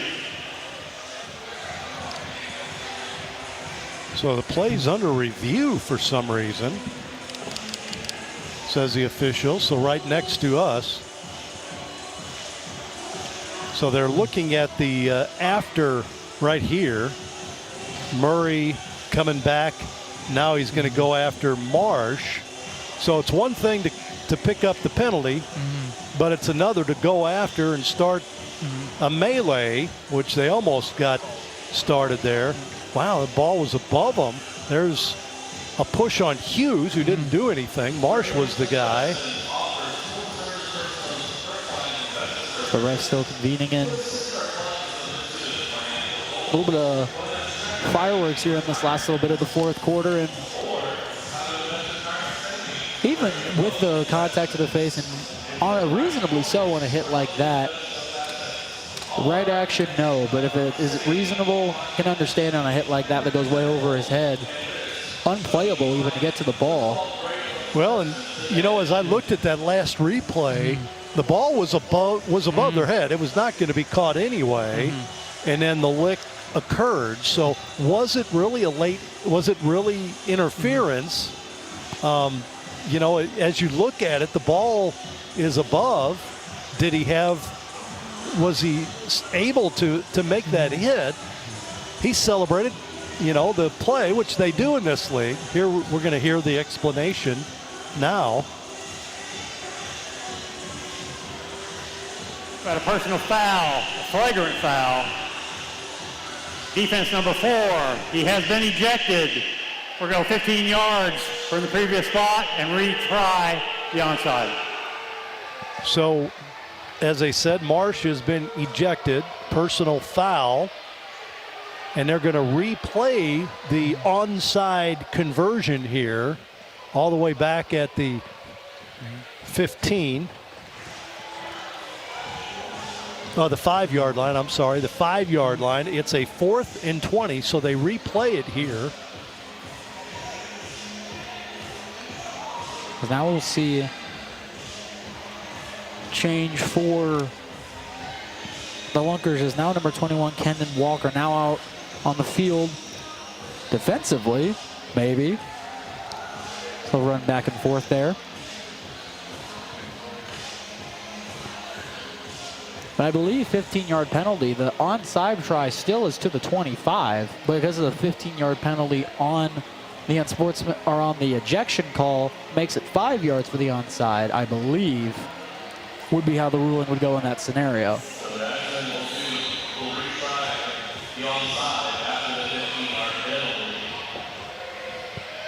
So here we go. The onside attempt again for the Axeman. Snap back. He'll go to midfield, and it's incomplete. So the onside not successful. So the Lunkers will get it with 42 seconds remaining. Should get at the 20-yard line. And they'll be able to get into victory formation First here. down, Lunkers. There's one timeout left for the Axemen, but Get it. we'll see You both here are talking. Just as shut up. the Lunkers Shut going to up win this and one get play 48-32. The players clapping on the, slapping each other's hands, and good sportsmanship here. But Lunkers will have victory formation, and then they will be able to get out of town and play next week. You don't think, obviously, with the game last night, the two teams that these two teams played, Ryan, had a day to play last night. That extra day shouldn't mean much early in the season like this, I wouldn't think. Early in the season, I wouldn't think so. Again, only a day, extra day before, only an extra day rest, more just recovery day, if anything. Probably aren't even meeting up at the at the field for practice till today, probably tomorrow, would be my bet. So that's pure speculation on my part. Here's a high snap, and the ball is loose and going to be picked up by the Lunkers. My goodness. Well, that's the first time I've seen victory formation be done in a new and different way. Bryant Jr. recovers that errant snap. Boy, oh boy. Got to work on that. It would have been a lot funnier if the running back caught it and then immediately took a knee, because that would have been a little bit of comedy here for the end of this game. But so this will be it. Eau Claire calls their final timeout of the game, and then the victory formation will end the game. There's a 20-second play clock, so they'll get the 2 plays, and that'll be it, 2 snaps, and that'll be the contest. And the Lunkers, offensively, again, they showed some stuff. I like their quarterback. They've got Terry Jones, good strong arm. He was able to throw some of those touch passes that his counterpart here tonight was not able to complete. And he's been great all over the field. Great job being able to convert on the run. Great accuracy on those throws to the outside. Jones Overall, kneels down in victory formation. They'll have to do that one more time as the clock ticks here. great showing, as you said, for the first game for Terry Jones under center as the signal caller. But the most impressive thing about the Lunkers, we'll talk defense during the post-game show, which is coming up. Defensively, very impressed with the Lunkers. A lot of guys back from last year. Clock expires, ending this one. The Lunkers win it 48-32. They start the season 1-0, while Eau Claire starts 0-1. We'll tell you about this game when we come back. Our post-game show is coming up. It's the Arena League on YouTube.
And welcome back to Wilson Logistics Arena here in Springfield, Missouri. The Lunkers with their first win of the 2026 football season.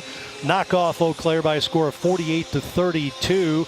And Ryan, as we look at this one, a very impressive defensive effort by the Lunkers here tonight. Yeah, it was that third quarter defensive effort here coming back out of the half that really put this game to bed for the Ozark Lunkers. Very aggressive all over the place. Secondary, great job. Multiple turnovers, a 5+ turnover day for the secondary, and definitely going to put the league on notice with this secondary for any quarterback who comes into the tackle box or with the Lunkers go and see throughout the rest of the season. Let's take a look at some highlights for this game tonight for both the Lunkers and the Axemen, as this one had some scoring early in the game. Not so much in the third quarter, but boy, they got off to a great start. The first play of the game was a touchdown pass down the field and to a wide open Marcelo Butler Jr. There's the dance. Absolutely, you can celebrate that. And then the local boy gets into the action. Austin Potter from nearby Fair Grove scoring his first touchdown. Yep, they showed some athleticism as well. That's an interception picked off by Hughes. And another by the Axeman in the end zone, picked off there by Grant. So some defense on display for both teams early. And how about a pick six by the defensive player of the year last year in Brock Carter? Love to see a good house call there. Celebrate standing up with the fans on that one.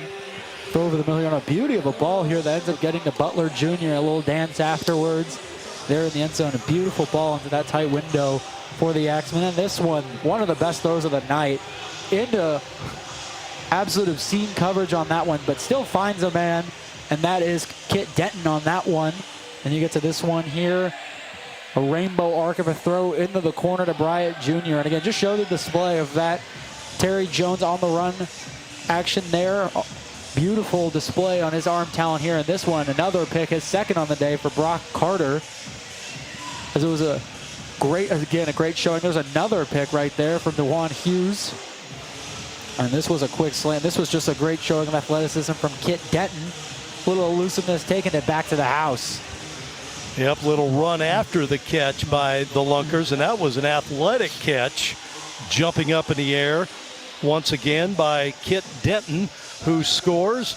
And you see the final 48-32. The Ozarks Lunkers win it here. They're 1-0 on the season as Eau Claire falls to 0-1.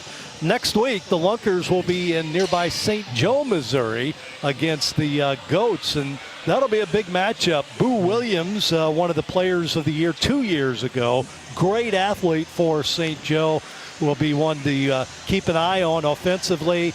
The defensive-minded Lunkers will have to keep him and slow him down a little bit next week. Meanwhile, Eau Claire is at home against Arkansas, a team that lost last night in the first game of the Arena League play against St. Joe. And hopefully a chance to get back on track for Eau Claire. The next time we will be here at the tackle box will be on June 13th, as we will be taking on the Monroe Greenheads, the Memphis Hound Dogs on June 13th here at the tackle box for week 3 action is the next time the Lunkers will have a home game. Be excited to be on the call for that one here, Tom, with me as a broadcast partner, but it's been a great game here tonight. Absolutely. Fans now enjoying a little time on the field with the players, autographs and pictures right now, which is always a great part of the Arena League. That's going to do it tonight. Hopefully you enjoyed this one. Join us next time right here on YouTube. Your final score once again, the Lunkers win this one 48-32 over Eau Claire. For Ryan Swanson, I'm Tom Ladd, wishing you a pleasant good evening.